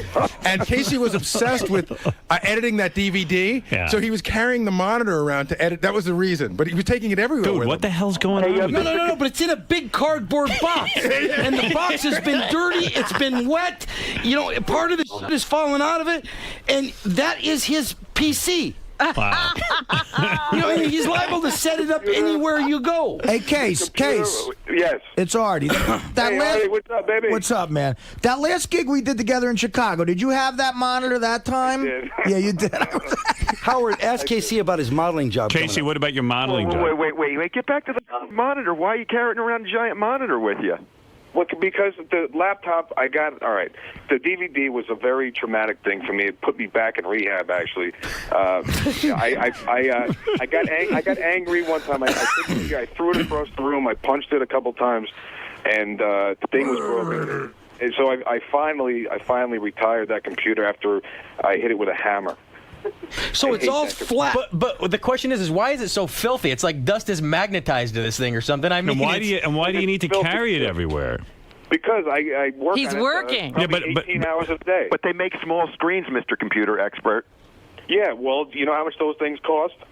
Well, maybe you could have borrowed Johnny's, but you fucking took that apart. Yeah, well, that works good, but it's a home computer. It's not portable. Yeah, and like yours is. Portable. Hey, Casey, whatever they're paying you, it's not enough. You're so freaking entertaining, man. Now, wait a minute. Casey. Yeah, thank you, Ralph. I love you. Yeah. Casey, can you use that computer on the plane? In the cockpit. That thing is bigger than the instruments that the pilot has. So what is this about his modeling job? Oh, ask him. What's that? What modeling job, Casey? Oh, dude, this is awesome, man. You know, I still am very vain, so I still, keep up with like the tanning and the lifting and all that stuff. So I got a nice gig doing some underwear modeling. He's an underwear model now. For who? You got to check out these underwears, dude. I did. Did you bring them? I have some, yeah. All right, yeah. So I got these. These underwear is nice. It's like. It's bend the rules, really nice. It's like a spandex almost. Yeah, so that's good. It sounds like it's work. I mean, where do you model? I model, on the website, and actually I'm doing some other modeling too. Look, I'll do anything, we know all about that. How much does he get for modeling? I got a lot of different. I'll go to anything, man. I'll go to any. Any casting or whatever. I got another gig too. I'm at shopmelrosenow.com. I'm modeling for them. They got. So how much do they pay you? Oh, I get a nice paycheck. Hey, Andy. Exactly how much? Andy, you're on the air. Go ahead in Worcester. Hey, Case. Hey, Andy, what's up, dude? Hey, what's going on? Big fan. He goes, well, what's up with the DVD? I want to see it, man. Oh, awesome, dude. You go to dielaughingdvd.com. You can get it. Yeah, dude, I paid for it last year. No, it's done. I never got it. I apologize. I apologize it took so long, but it's in Casey, he's saying he paid and he never got his DVD. Well, I'm sorry that it took so long, but it's done. It's out of my hands. The distribution company has it, and they're sending it out. So you should get it. Last July, I paid for it. He took it out of my account last July. I paid with my card, and I never got it. And I'm still waiting for it. Yeah. Well, guess what? It's called Die Waiting. It's not Die Laughing. It's Die Waiting. Well, it's done. It's done. It's done, but the guy paid. He still hasn't got it. He's going to get it. I'm going to get it. Would you like Casey to come to your house and fix your computer? I will. Because he will do that for you instead if you're missing. Yes, Chris, go ahead. Hey, Casey, don't tell me that you're not on coke or something like that. I swear to God, I'm not on drugs. I'll put a drug test. I'll bring a drug test. I don't believe you. I used to do a lot of coke, and I took TVs apart and all crazy, stupid shit. The same thing that you're doing. Johnny, ask Johnny. Look, I don't think he's on anything. I just think he's nuts. Ask Johnny. Walking around the baseball bat, you're paranoid. All right. Well, there you go. I don't know. All right. Well, anyway, listen, Casey, let me get to the boys here because I'm sure they've got shit to promote. Hey, Howard, let me tell you something. That guy you got sitting right there, the guy's like the godfather of Hollywood. Like, I've been up there and I've seen a literal thing. Right. all the there's a whole bunch of All right, I'm going to talk to him now, Casey. Thanks. I'm going to talk to him. Howard, I sensed some kind of like. I'll talk to you about this later. Sense what? Uh-oh, now he's sensing something from you. Dude. No, I sense that you kind of like forgot all about me and like our history, and you think that I'm some kind of joke or something. Casey, listen to me. What? Again, you're getting paranoid. I'm not saying you're on anything. I don't believe you are. I think the world of you. You're a good guy. Do I go around every day thinking about you? No. Why not?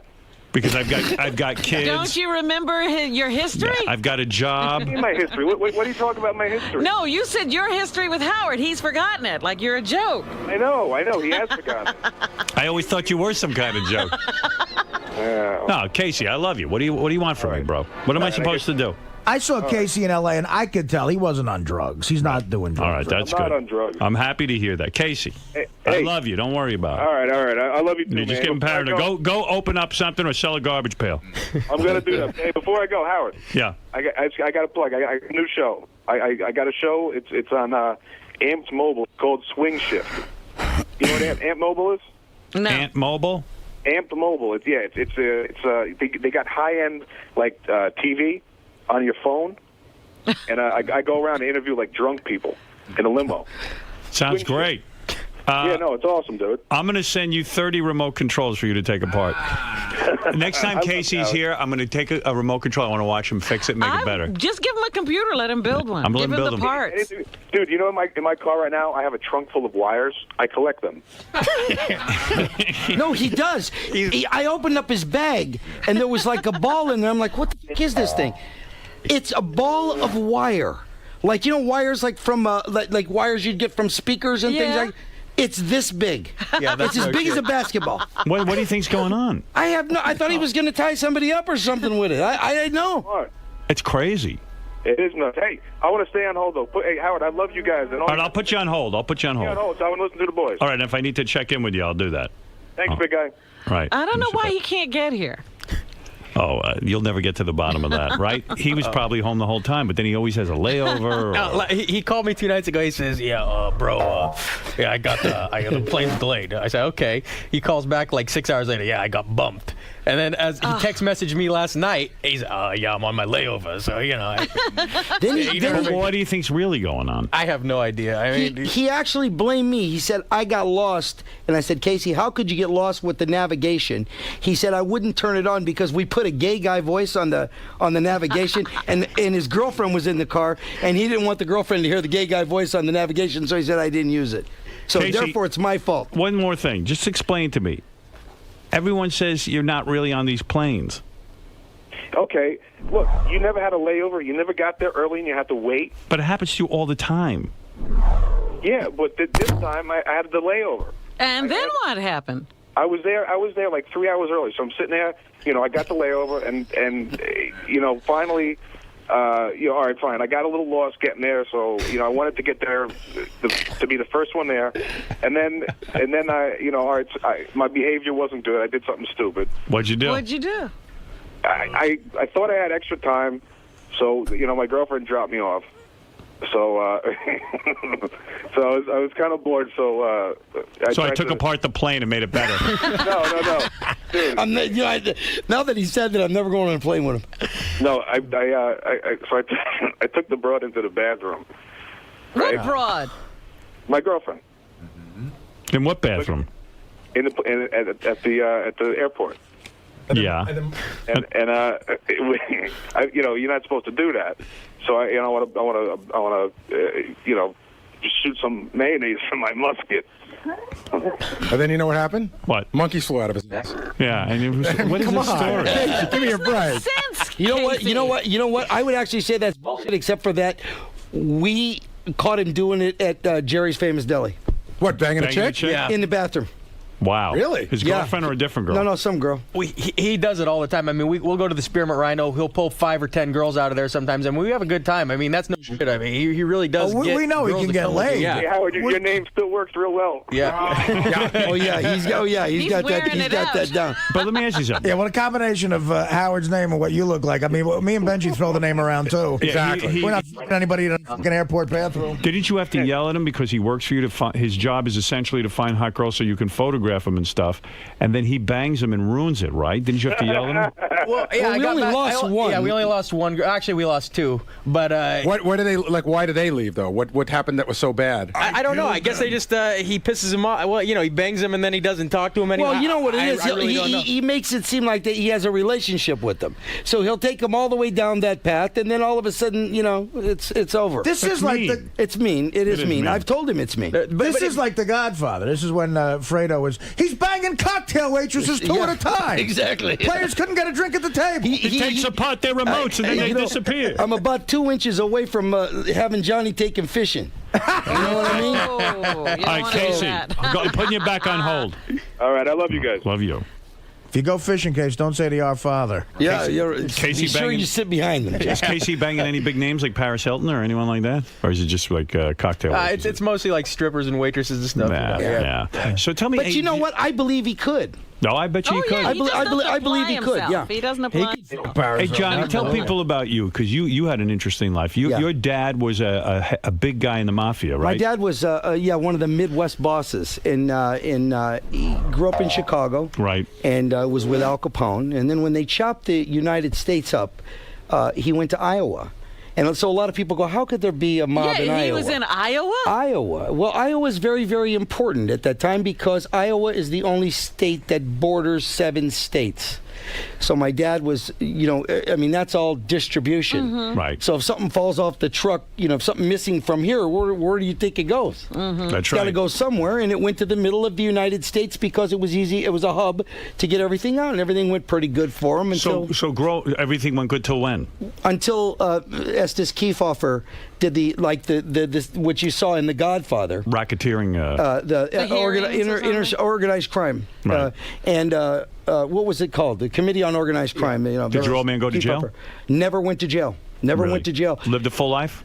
He died of cancer very young, but at 60. But he lived a great life. That lifestyle. I mean, the worry, the criminal lifestyle has got to eat away at you. Well, it was wild, because he went to 6 Senate subcommittees. Right. So a few years later, he ended up being before McClellan with Jimmy Hoffa, and it was and Robert Kennedy. And you had a charmed lifestyle because as a little kid, I heard a story. You were sick. And you were supposed to go to a Harlem Globetrotters game. That's right. And then your dad just brought the Harlem Globetrotters home to your house. But there's a better part of that story, and I'll tell you why. I was sick that day, and my whole family was going. I didn't get to go. So my dad, they wanted me to go to the doctor. Well, I was one of them kids. I was afraid to get a shot. So my dad took me to the doctor. I had my cousin Sammy. Sammy's a lot older than me. He's probably 20 then, and I'm like maybe 8 or 9. So they get me to the doctor. I got 2 feet on the door locks and 2 hands on the door locks. They can't get me out of the car. It takes an hour to get me out of the car. Anyway, to make a long story short, they go to give me a shot. I won't take the shot. So my dad says, don't worry about the shot, Johnny. The shot's not going to hurt you. Here, Sammy, take the shot and show Johnny how the shot don't hurt. And my poor cousin Sammy ain't even sick. How to do it. Had to do it. Right. They give Sammy the shot. So I see Sammy get the shot, so I get the shot. So the very next day, my dad knew Abe Saperstein very, very well, and the Globetrotters came and played on our court for me. They didn't just show up, they played. They played. No, they actually played on front of you. Right there. My dad, we had a chair out there, but Sammy found out he was allergic to penicillin. So his was as big as a balloon. It was hilarious. And even your dad, wasn't there a missing space shuttle, a NASA space shuttle, and he brought it home for you to play in? In the 60s, you remember when they were doing the space program. I'm the same age as you. I'm 51 years old. Right. You remember how they used to send that space shuttle thing around? Space capsule. The capsule. Yeah, the capsule. And one day, my dad said, look, kids, to me and my little brother, there's something here. You can't keep it, but you can play with it. And we walked, honest to God, we walked down, and my mother was like a very meek little woman, and my mother really, when you talk about the wife that didn't know anything about the husband, maybe she knew, but if she did, she hit it pretty good. But I really don't think she ever really knew. But this thing was in our living room, and it was as big as our living room. Wow. The actual space shuttle. It was a fucking capsule. How'd your old man get it? I don't even know how they got it inside the house. Wow. They must have took it off the road. It must have been on its en route somewhere. Yeah, how would you get it in the house? I have no idea. How long did your old man keep it there? We had it there for about 2 weeks, and there was an article in the paper, like they were looking for this fucking thing, and my dad's saying, you guys can't say nothing, and my mom would look at it and say, Lou, I don't think it's safe. I mean, it looks dangerous. The kids might go up in space. No, there's smoke coming out of this thing and everything. I'll tell you a good story about my dad. I'll tell you a funny story about my dad. He was raising money for our Little League park. So at the time, Bonanza was the big thing. You remember? Yeah, I remember Bonanza. So my dad brought in all the Bonanza guys. Lauren Green, Haas, Little Joe, and Michael Landon. Right. And it was real strange because we all the kids, we went to a Holiday Inn, because that's where, it's Iowa, right? So we're at the Holiday Inn, and my dad is kind of telling everybody, here's what we're going to do. Mm-hmm. Tomorrow you're going to do this, and you're going to do this. And he says, and you're going to ride in this parade. And Michael Landon says, I ain't riding in a fucking parade. Uh-oh. Now, I got to tell you, no, but my dad didn't swear. He didn't like that. Right. You know what I mean? So he said, don't swear in front of the kids, and you will ride in the parade. Oh, my God. And you remember back in those days, a Holiday Inn room was set up where there would be 2 beds, right. And then there would be a bathroom in the back, and kind of like a little place where the sink was. Uh-huh. Well, everybody else was sitting on the beds, but me and my little brother are in the back, so we're looking at them from behind. And my dad literally reached up behind Michael Landon's neck and had his neck, and he said, "You'll ride in the parade," and then he bent his neck to say yes, like a puppet. Can I tell you something? And it's funny, that was the first time I ever saw my father. I saw a look on my father's face that was the first time I ever saw that look. The guy that was behind the other guy. So it's pretty amazing to me because, you see mob movies, and it's so true. Guys will even get killed for the dumbest shit. Like, if he didn't ride in that parade, your father might have been bad news, yeah. I don't think he would have had him whacked because that guy was pretty high profile, but I think he would have done something. When you were a little kid, what did you think your dad did? I didn't know what he did, but he owned a garbage business. Right. He had, which is another hilarious thing because he, we'd be sitting in school, right? Because Des Moines is a small town, Mm-hmm. and all of a sudden a garbage truck would go by, but my dad would have like a fucking silk suit on, and standing on the back of the truck, and like somebody would go, "There's your dad," Say, "Dad, why do you got to ride on the truck?" He wanted to be close. He thought he fit in. But were your teachers, when you went to school, were your teachers and things aware that your dad was he a godfather? Oh, yeah. He was the godfather. Oh, yeah. He paid off the mortgage on the church, yeah. If I could have killed someone at school, and they would not call my dad. Right. Absolutely. So you got away with murder. Oh, yeah. Literally. Oh, absolutely. Yeah. And nobody could bother you. I mean, kids didn't pick fights with you. Well, you know what I mean? It was more like we had all the toys and we had all the stuff.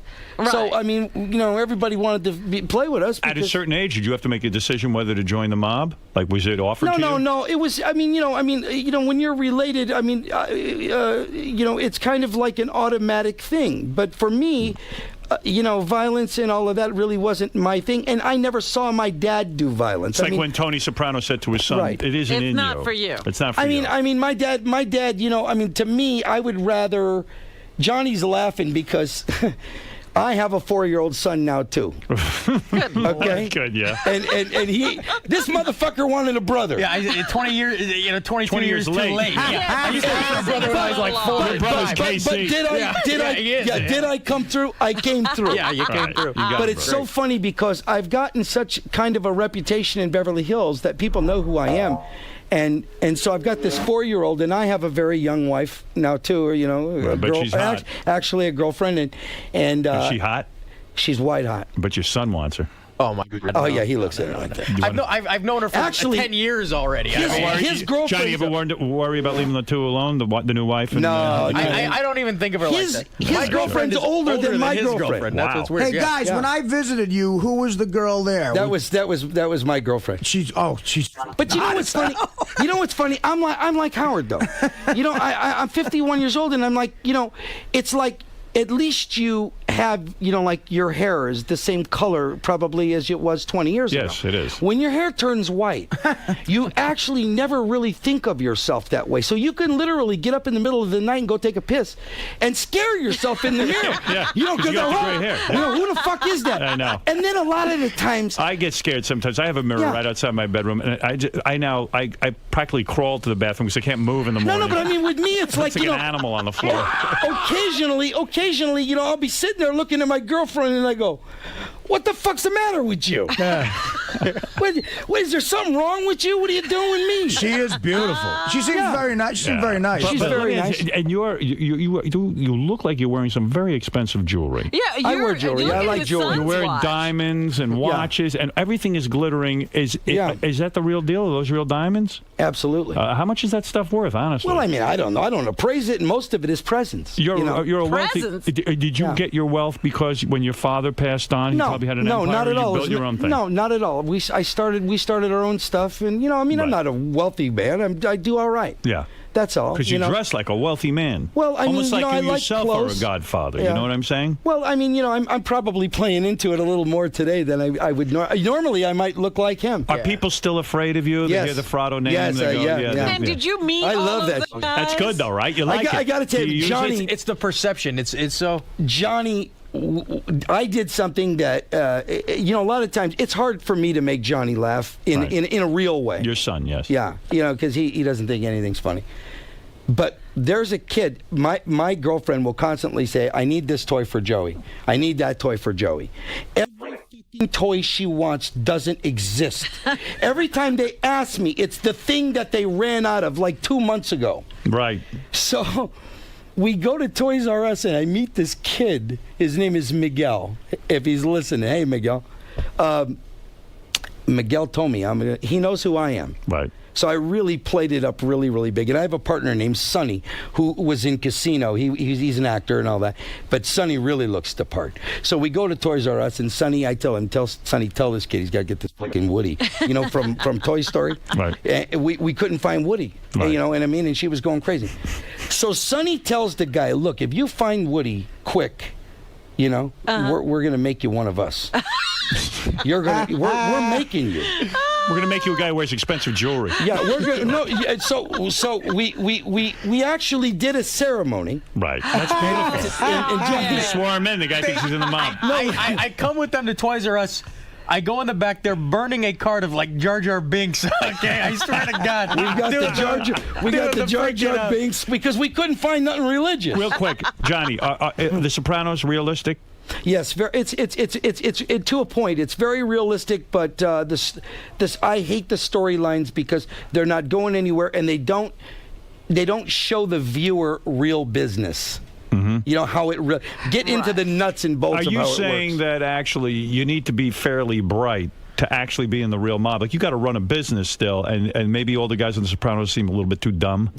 Well, I know, because I know a lot of, dumb guys, but the thing about it is we're not seeing the nuts and bolts of it. Of the business. They really do work. It's well, not they just do, but out. I mean, they're touching the surface of things that, What's a money chair? Oh, the money chair. My father would never hand anyone money, ever. So there was a chair in our house that he would put an envelope full of money in it. And then the sheriff would come over and sit in the money chair and reach down. And that way my father never put anything in anybody's hand. Right. So it became the money chair. And it became the money chair, yeah. That's right. But did you meet the big guys in the mob at that time? Did you meet John Gotti? Did you meet? I didn't know John Gotti, but I knew a lot of the, everybody was coming through. I mean, you knew big celebrities. Frank Sinatra, Sammy Davis Jr., Dean Martin. Well, you probably knew guys like Sam Giancana. Do you know him? Yeah, sure. Yeah. Absolutely. I know his daughter. I know all of them. Chicago. He's got pictures that nobody's ever seen, like of our Uncle Frank holding a gun to Sammy Davis's head, in a joking manner. Right. It's a joking No, it's a joking manner, but if you knew Uncle Frank, if you knew my Uncle Frank, my father was kind of liked to read. My father was a very quiet man. The quieter he got, the more dangerous. You know what I mean? I think that was the way that you could tell that he was upset. On the other hand, he had a brother who was just a bull in a china shop. Flamboyant. Yeah. Oh my God. Yeah. And there is a picture of him holding a gun to Sammy Davis. But it's funny because when you grow up like that, are you afraid of your dad? Never. No. Let me tell you something, Howard. The only fear we had of our dad is that he would kiss us until our cheeks were raw. Right. You know what I mean? He was. My dad would do stuff like, whatever you wanted. He bought my mother a new car. But don't you think growing up like that, there's no limits? So, even today as an adult, you feel like there's no limits to what you can do? Well, in other words, it's hard for you to even say no to yourself. Yeah. Yeah. Yeah, that's true. And what kind of parent was he? Was he, more like a buddy? No, because he was older. I'm talking about you to Johnny. This guy, fuck him. I mean, I don't give a fuck about him. I feel like I'm his parent most of the time. I'm turning him down most of the time. I know a couple of kids like that who have to sort of, the old man's crazy, he's got a big personality. I'm not crazy. And he's crazy. No, I'm not. I'm the most sane person on earth, okay? Does your dad get into fistfights with people? I bet you he's a violent type, I've seen him slap a couple people around. The night with Paris. Yeah, the night when Paris came to get her bike at our house, he punched Paris the paparazzi. Yeah, Paris. Yeah. We made a bike for Paris, and some paparazzi came.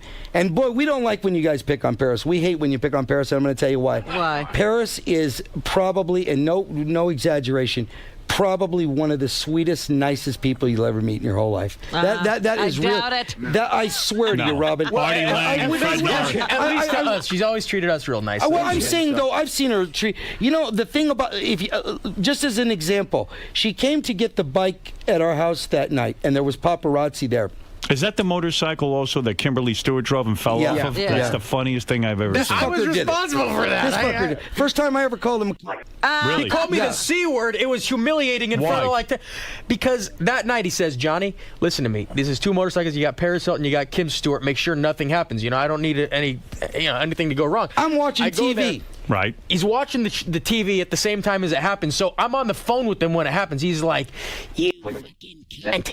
I can't believe what you did. And I'm like, oh my God. We got everybody's chasing us. I didn't know if we were going to get sued or whatever. It was really it was bad. You guys have a motorcycle business. In fact, if you want information on Johnny Fratto's show, Son of a Gun, which is a reality show, right? Yeah, that you guys it's a reality. developed about your motorcycle business? About everything we do. BeverlyHillsChoppers.com. You can go on there. BeverlyHillsChoppers.com. They're cool bikes. Let me clear up one thing if Casey's still there. Hey, Casey. You there? Yeah, brother, I'm here, man. Is the phone still in one piece? Yeah. Casey, really? I got to ask you one thing we learned recently. I turned the microwave into a color TV. Let me ask you something I learned recently. Did you bang Miss Howard Stern? Of course he did. He's got naked pictures of her in his phone. He's got naked pictures of her in his phone? Yeah. Well, I'm surprised you did that. It was one time. It was a long time ago. She says 3 times. It was more than one time. No, I mean a weekend. And she said that's more than once, Case.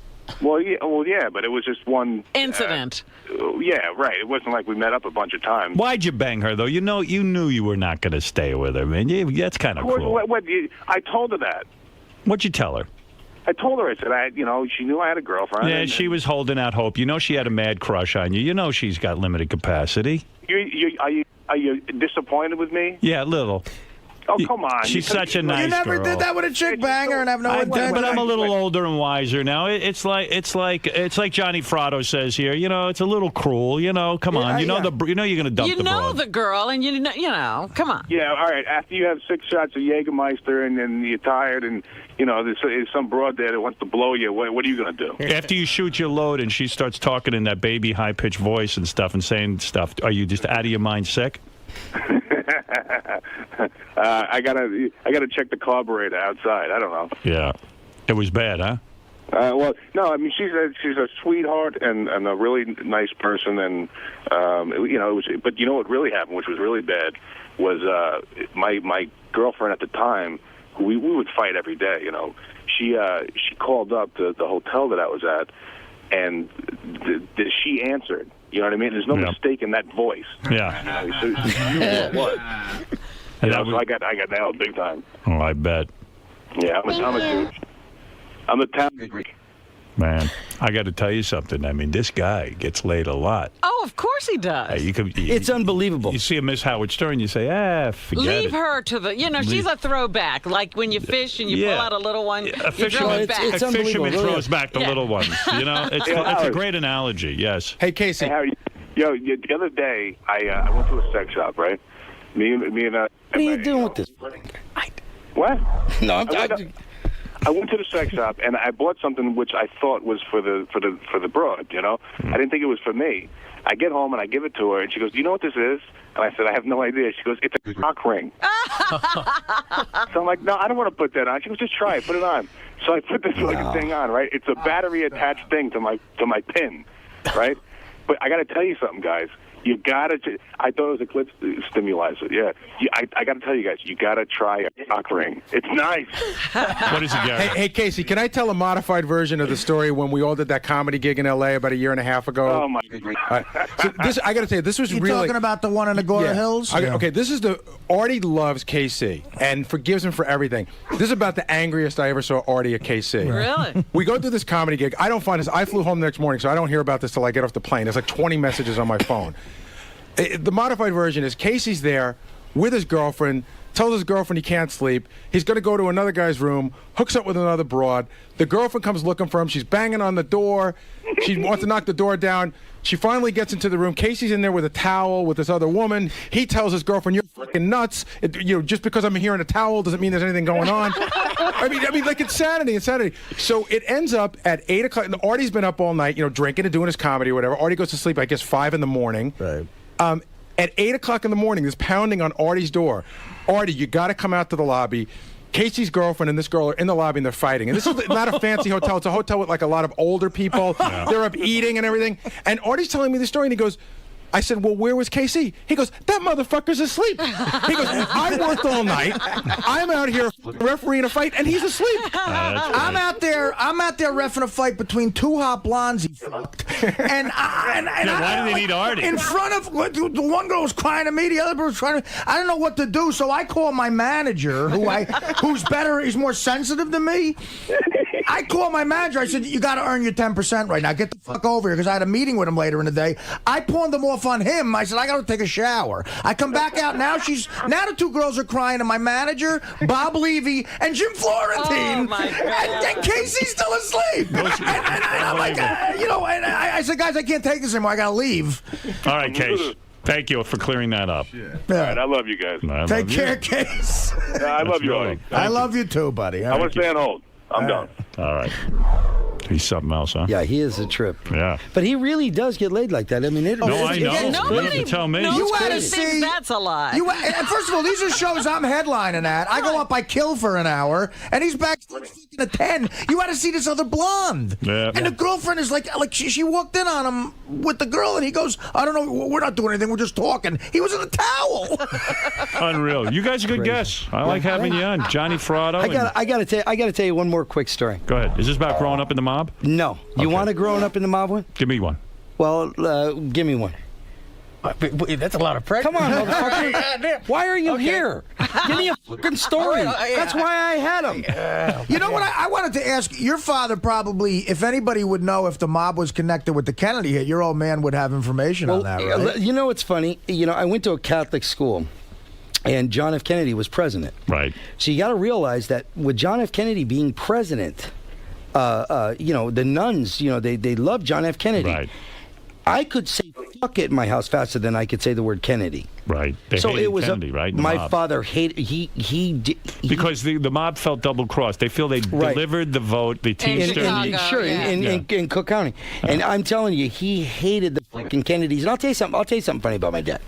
My dad used to say to us kids, "You don't know nothing. You don't hear nothing.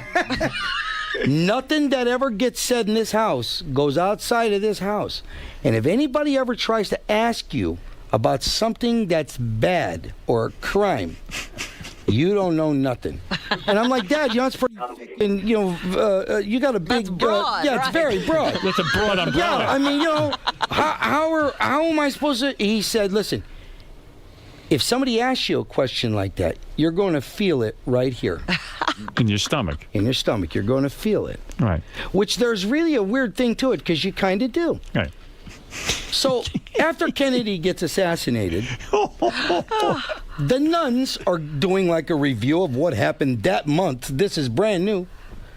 And the nun says to me, do you know who killed John Kennedy? She's just giving you, like... And it just... I mean, she's probably waiting for the name Lee Harvey Oswald. Exactly. Right, yeah, right. No, she wants to see if we're up on what's going on. Okay.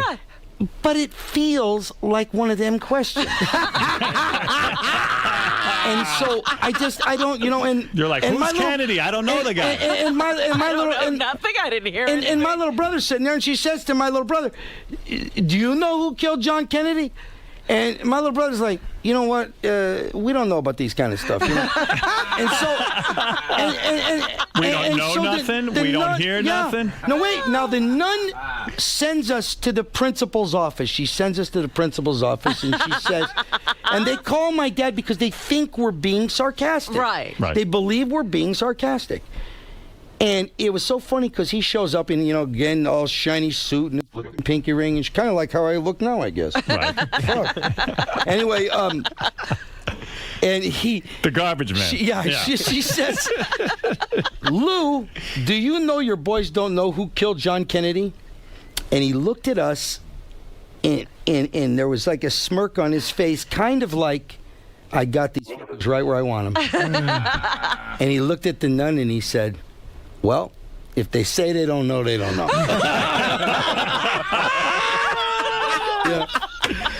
Yeah. Oh, that's great, man. So, in your opinion, there probably was mob or connections with that. What do you think? You know what? I think that the only person that had anything to gain from John F. Kennedy's death was probably Lyndon Johnson. Right. You think he had something to do with it? Absolutely. Really? I think he had the most to gain. And he became president. You don't think there is... talking about killing a president. I mean, come on, that's a big thing. That's big. What about Jimmy Hoffa? I think the G killed Jimmy Hoffa too. Because you think Lyndon Johnson killed Jimmy Hoffa? No. I think the government probably killed Hoffa because at that time they had Fitzsimmons that went in there. He was a puppet. Played golf with Reagan and all of that stuff, and he fit the bill more. Hoffa wasn't going to fall in line, so he was expendable. Right. Interesting. Yeah. You know Henry at all? I don't even want to know Henry. He's a rat, right? I don't want to. I got invited to a party, and this lady called me up, and she said, "Oh, I got a party tonight. You got to come. Henry Hill's going to be there." What the fuck do I want to go there with a party with Henry Hill? I'd like to go there just if I could get a hole in the backyard before he gets there. I'd like to go there.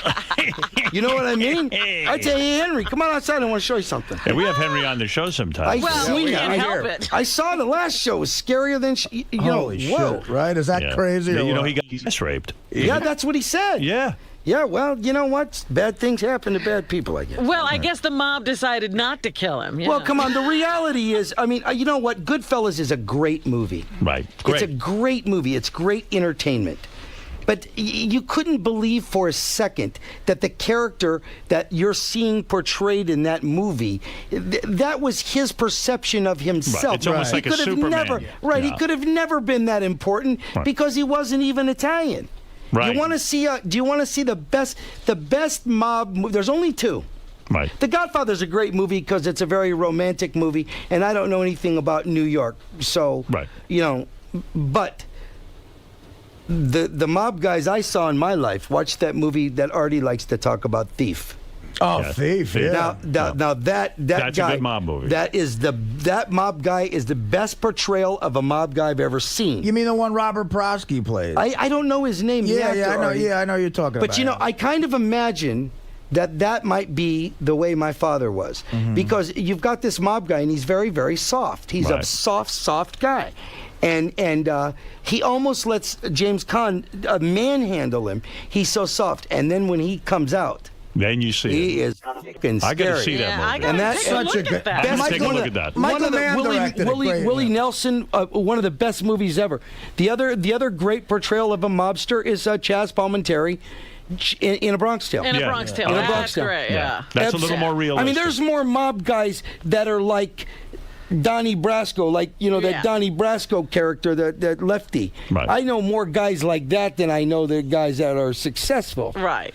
So, it's like having a young kid come up to me all the time and say, oh, man, I want to do something like that. So what are you, freaking nuts? So was it great to have a dad who was in the mob? I mean, is it something? It was wonderful. Would you trade it in for anything? Fuck no. You love your life. You know what? My dad was the kindest, nicest person that ever walked on the face of the earth. He was the best dad that ever walked on the face of the earth. When I go to Des Moines, I never even met the man. I mean, he died 12 years before I was born. Yeah. People come up to me, oh, your grandfather, he paid my mortgage off, he did this. So are you ashamed of it at all in terms Absolutely of not. Muscling in because on you know what? If we could bring my father alive right now, right, and ask him, I don't think he thought he was a gangster.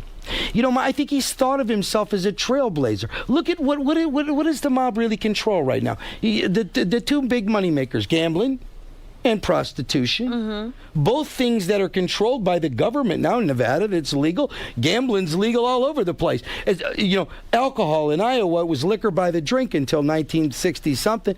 So that was the thing. So you see him more as an ambitious businessman than a corrupt guy who would break someone's legs if they crossed the middle. Well, I think there's nothing wrong with breaking. What about using violence to get your way? You don't agree with that. You know what? I would never do that, but I got to tell you that after knowing some people and seeing some of the things, maybe that's not so bad.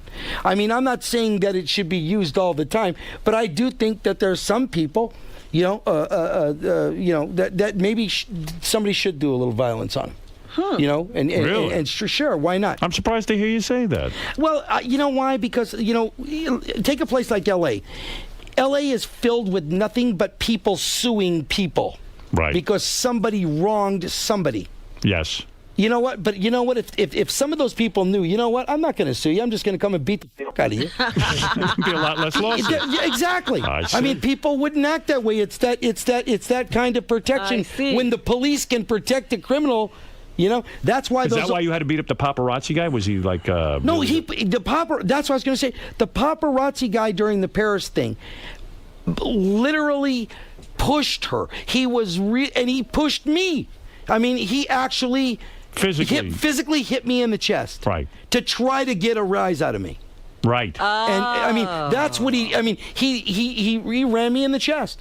So that's why that happened. And you took care of business. I think it depends on the act. I think what you're talking about, like if somebody rapes your kid, you don't mind going. Oh, they got to die. Right. I got to kill them. But that's what he's talking about. I'm not talking about fast killing. I'm talking about that happened. I mean, I would want to with a butter knife, real slow, carve. You cut their eyes out. You eat the eyes for a person. Oh, jeez. I'm not talking about that kind of thing. I'm talking about there's territory. Yeah. And somebody makes a mistake or somehow winds up getting into the wrong place and doing business. That's what you guys hear here, because in New York, the way that it's divided, that happens a lot here. Yeah. But I'm in Iowa. My dad wanted it. He was the only fucking guy that wanted to even go there. Right. You know what I mean? Pay him to go. Yeah, I mean, that's what I mean. What are you going to muscle in on, a sheep? Yeah, right, exactly. Okay. All right, listen, Johnny Fratto, you're a great guest, and Johnny the Third, actually. Your dad was Johnny. No, my dad was Lou. So you were Johnny Fratto, Lou. you're Johnny Fratto Jr. He's Junior. All right, I like you two guys. You're a lot of fun. Know how to do some good radio, and you're Casey's boss. I'll tell you something I did that was... Tell you about your brother, too. Oh, my older brother, I don't know if Artie knows this, my older brother was killed in the plane crash with Rocky Marciano. John, you told me that story in L.A. It's interesting, yeah. I'll tell you what, you want to have a bad experience? My father bought my sister a bicycle built for two, a tandem bike. So Rocky says, come on, Johnny, get on the bike, I'll take you for a ride. Honest to God, I'm scared of flying planes, everything now. The man could pedal a bicycle 180 miles an hour. Wow. When you're a little kid, that's a very scary thing. I bet. Right. So going on the bike with Rocky was a bad experience for me, Artie. Anyway, listen, Johnny, thank you. And Johnny, thank you. I like this show very much. Johnny Fratto Show, Son of a Gun. Go to BeverlyHillsChoppers.com. These guys are trying to get that show on the air. Yeah. It's got to be interesting. Oh, it hasn't been picked up yet? No, it's a reality show on the life of Johnny Fratto and I've Johnny seen Jr. some of it. It's excellent. Is It's it real. fun? I mean, it's as interesting as they are. Wouldn't you watch this? Absolutely. It's like, I would watch it's it. like he's the real Chili Palmer. It's a weekly get shorty is what it is. I got to tell Howard what I did. I'll give you one more story. I'll tell you something I did that was bad that you might consider that being bad. Okay. We've got this Russian landlord. Now, we live in this penthouse in Beverly Hills. Now, the landlord, for some reason, everything that happens in this building is my fault. Everything's my fault. No matter what happens, I must have did it. So, and then he invents rules all the time. So, my girlfriend's mother came to stay with us, and she's got this dog, a Pomeranian, biting Pomeranian, the most biting dog that you ever seen. 28-pound Pomeranian. Yeah, huge. They feed it raw meat. They're from Poland. You know, it's fucking weird. So no, it's strange. So he would come up there and say to me every day, John, you cannot have a dog, John. There is no dog here. You must take the dog and leave. I'm saying, look, she's only here for 2 weeks. The dog's going to be gone. No big deal. I'll keep the dog. Don't bark it. Just bites. Stay away from it. It's going to be up there. Nobody's going to see it. But he would call me every day. He's busting your balls. Yeah. So finally, one day he came up there, and it just hit me wrong. I don't know why, but he said it the wrong way that day. So I got him by his neck. Honest to God. Right. And he's an old man, so I probably shouldn't have done that. I mean, he's elderly. Right. And I said, see that? See that? He said, yes. So I said, what is that? He said, it's a dog. I said, no, it's not. It's a fucking cat. That ain't a fucking dog. It's a cat, motherfucker. Look at it. Tell me what you see. I had him by the neck. He said, it's a cat. I said, that's right. Can I have a cat in this building? He said, yes, you can have a cat. All right, then leave my fucking cat alone. Get the fuck out of here. Every time he sees us, yes, our cat is doing. Yeah. So then every time he sees me, he'll say, but you know what? It's straightened. Robin, no. You could have been in court, I'm saying, you could just take care of it, right? Look at See, here. that's what happens when you have a dad who's in the mob. You start to feel you can do that. For fucking since 1967. Yeah, you're great, Johnny. Johnny Fratto and son, Johnny Fratto Jr. Welcome to the show. Great to have you here.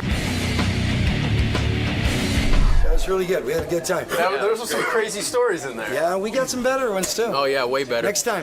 What's going on with KC? What's his? He's nuts. I don't know. He took everything apart and he's out of his He had mind. 2 plane tickets to get here, and yet he still didn't make it. So. And there's a plane. Yeah, he's got two. Fuck.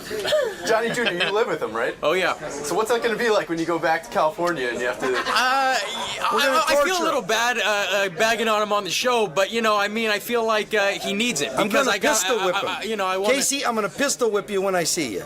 Christine. I'm not even gonna call you Casey. Christine Calhoun. Karen Carpenter. So you think this might get him in line a little bit now? Yeah, I think so. Yeah, hopefully. Unless he's taking everything apart. Like, I hope my car is still intact. Johnny, you really you wowed Howard with some of those stories. Oh man, it was fun. We had a lot of fun. What's that like? Because Howard's pretty much seen and heard everything. It's a real. You know what? We didn't even touch the surface of the stuff that was funny that I think we could have done. Yeah, we didn't even scratch the surface at all. I mean, there's so much better. There's a lot of funny stuff. Now, a lot more funny. Are you guys worried at all that you're so forthcoming with some of those mob stories and? No, because we're not talking about anybody but our own selves. Right. Yeah. All right. Well, we'll definitely see you soon again. Seemed like Howard really wants to. Hey, I'm ready anytime he's ready. I'd love to do it. Well, thanks for coming by, fellas. Hey, thank you.